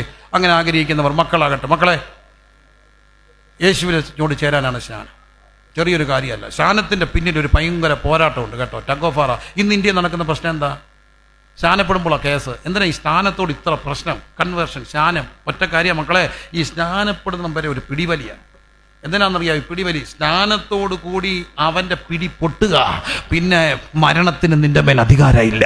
നീ അവനോട് ചേരുക. അങ്ങനെയെങ്കിൽ സ്നാനത്തിൽ ക്രിസ്തുവിനെ ധരിക്കുക. എനിക്ക് കർത്താവിൻ്റെ മരണത്തിൽ പങ്കുചേരുന്ന സ്നാനത്താൽ അവനോട് കൂടെ ചേരണം. ഇന്നുവരെ സ്നാനപ്പോൾ അങ്ങനെ ആഗ്രഹം ഉണ്ടെന്നുള്ളവരൊന്ന് കര ഉയർത്തിക്ക്. മക്കളാകട്ടെ വലിയവരാകട്ടെ, കര ശരിക്കും ഉയർത്തിക്ക്. അങ്ങനെയുള്ളവർ ശരിക്ക് കൈ ഉയർത്തിപ്പിടിച്ച്, ഞാൻ നിങ്ങൾക്ക് ആൺകുട്ടികൾ കർത്താവിൻ്റെ മരണത്തിൽ എനിക്ക് പങ്കുചേരണം, ഞാൻ സ്നാനപ്പെട്ടിട്ടില്ലെങ്കിൽ സ്നാനപ്പെടാൻ ആഗ്രഹമുണ്ട്, കര ഉയർത്തിപ്പിടിച്ച്. പുറകിൽ ആളുകൾ ആരെങ്കിലും ഉണ്ടോ സ്നാനപ്പെടാൻ താല്പര്യമുള്ളവർ? മുമ്പിലോട്ട് വന്നേ പ്രാർത്ഥിക്കാൻ പോകുക. സ്നാനപ്പെടാൻ വേണ്ടി തീരുമാനിച്ച എല്ലാ പ്രിയപ്പെട്ടവരും, വലിയവരാകട്ടെ ചെറിയവരാകട്ടെ, വേഗത്തിൽ ഒരു സ്റ്റെപ്പ് മുമ്പോട്ട് വന്നിട്ട് നിങ്ങൾക്ക് വേണ്ടി ഒരു വാക്ക് പ്രാർത്ഥിക്കും. അങ്ങനെയുള്ള കുഞ്ഞുങ്ങൾ, ആൺകുട്ടി മക്കളെ, സ്നാനത്തിൽ അവനോടൊപ്പം പങ്കുചേരുക ചെറിയൊരു കാര്യമല്ല. അങ്ങനെയുള്ള മക്കളൊന്നും മുമ്പിൽ വന്നേ നിങ്ങൾക്ക് വേണ്ടി പ്രാർത്ഥിക്കും. യേശുവിൻ്റെ നാമത്തിൽ അവരുടെ ദൈവദാസന്മാർ, അവരുടെ പേരൻസ് അവരെ ശ്രദ്ധിക്കണം. അവർക്ക് അതിനുള്ള ട്രെയിനിങ് കൊടുക്കണം, ക്ലാസ് കൊടുക്കണം. അതിനുള്ള ആൺകുട്ടികൾ മക്കളെ കൈവൊക്കെ വന്ന് നിങ്ങൾക്ക് വേണ്ടി പ്രാർത്ഥിക്കാൻ പോകുക. ദൈവദാസന്മാരുടെ കൈവപ്പ് നിങ്ങൾക്ക് ഭയങ്കര അനുഗ്രഹമാണ്. അങ്ങനെയുള്ള കുട്ടികൾ വേഗത്തിൽ മുമ്പോട്ട് വന്നാട്ട്, ഒട്ടും സമയം കളയാനില്ല. വളരെ തീഷ്ണമായ ജനത്തിന് മുമ്പിൽ ഹല്ലേലൂയ പാനം ചെയ്യുവാൻ കഷ്ടതയിൽ പാനപാത്രമാവൻ കൂടെ. ദൈവദാസന്മാർ ഒന്ന് പ്രാർത്ഥിക്കണം ഈ കുഞ്ഞുങ്ങൾക്ക് വേണ്ടി. ദൈവദാസന്മാർ പെട്ടെന്ന് കൈവച്ച് പ്രാർത്ഥിച്ച് സ്നാനപ്പെടാൻ തീരുമാനിച്ച മക്കൾക്ക് വേണ്ടി. ദൈവദാസന്മാർ അവരുടെ ശിരസിൽ കൈവച്ച് പ്രാർത്ഥിച്ച് നൽകി പ്രീതിയായവൻ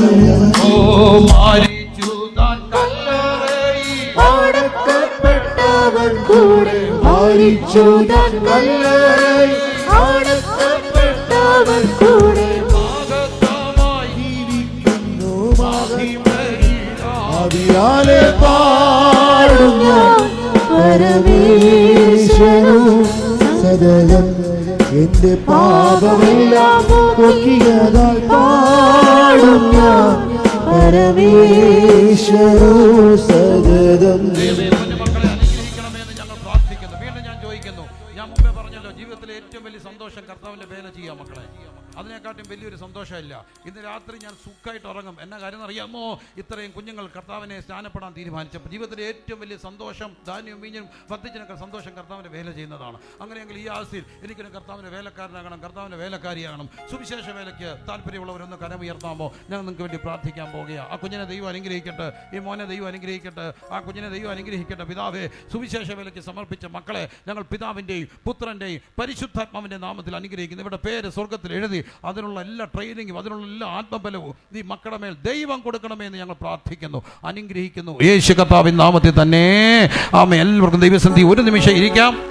നിന്മരണം പൊണ്ടന്റെ വന്നരക നീയാകറ്റി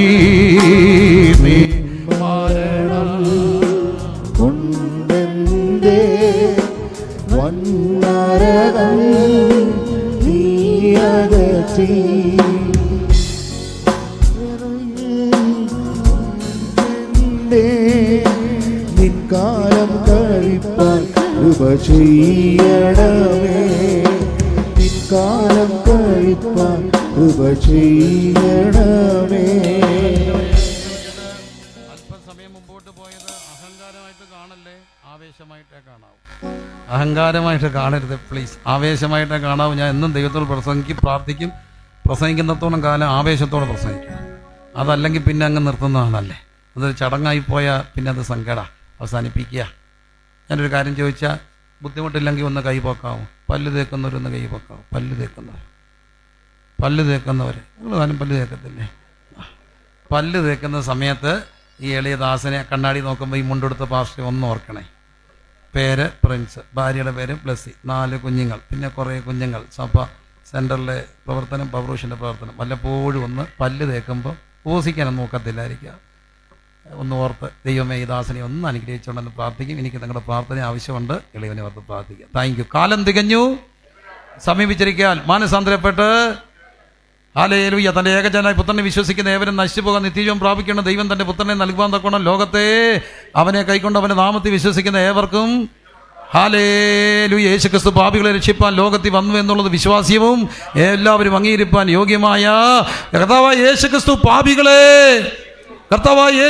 പാപികളെ കർത്താവായ യേശുക്രിസ്തു പാപികളെ, കർത്താവായ യേശുക്രിസ്തു രോഗികളെ, കർത്താവായ യേശുക്രിസ്തു രോഗികളെ, കർത്താവായ യേശുക്രിസ്തു രോഗികളെ, കർത്താവായ യേശുക്രിസ്തു പരിശുദ്ധാത്മാവിനെ, കർത്താവായ യേശുക്രിസ്തു പരിശുദ്ധാത്മാവിനെ, കർത്താവായ യേശുക്രിസ്തു പരിശുദ്ധാത്മാവിനെ, കർത്താവായ യേശുക്രിസ്തു രാജാതി രാജാവായി, കർത്താവായ യേശുക്രിസ്തു രാജാതി രാജാവായി, കർത്താവായ യേശുക്രിസ്തു രാജാതി രാജാവായി.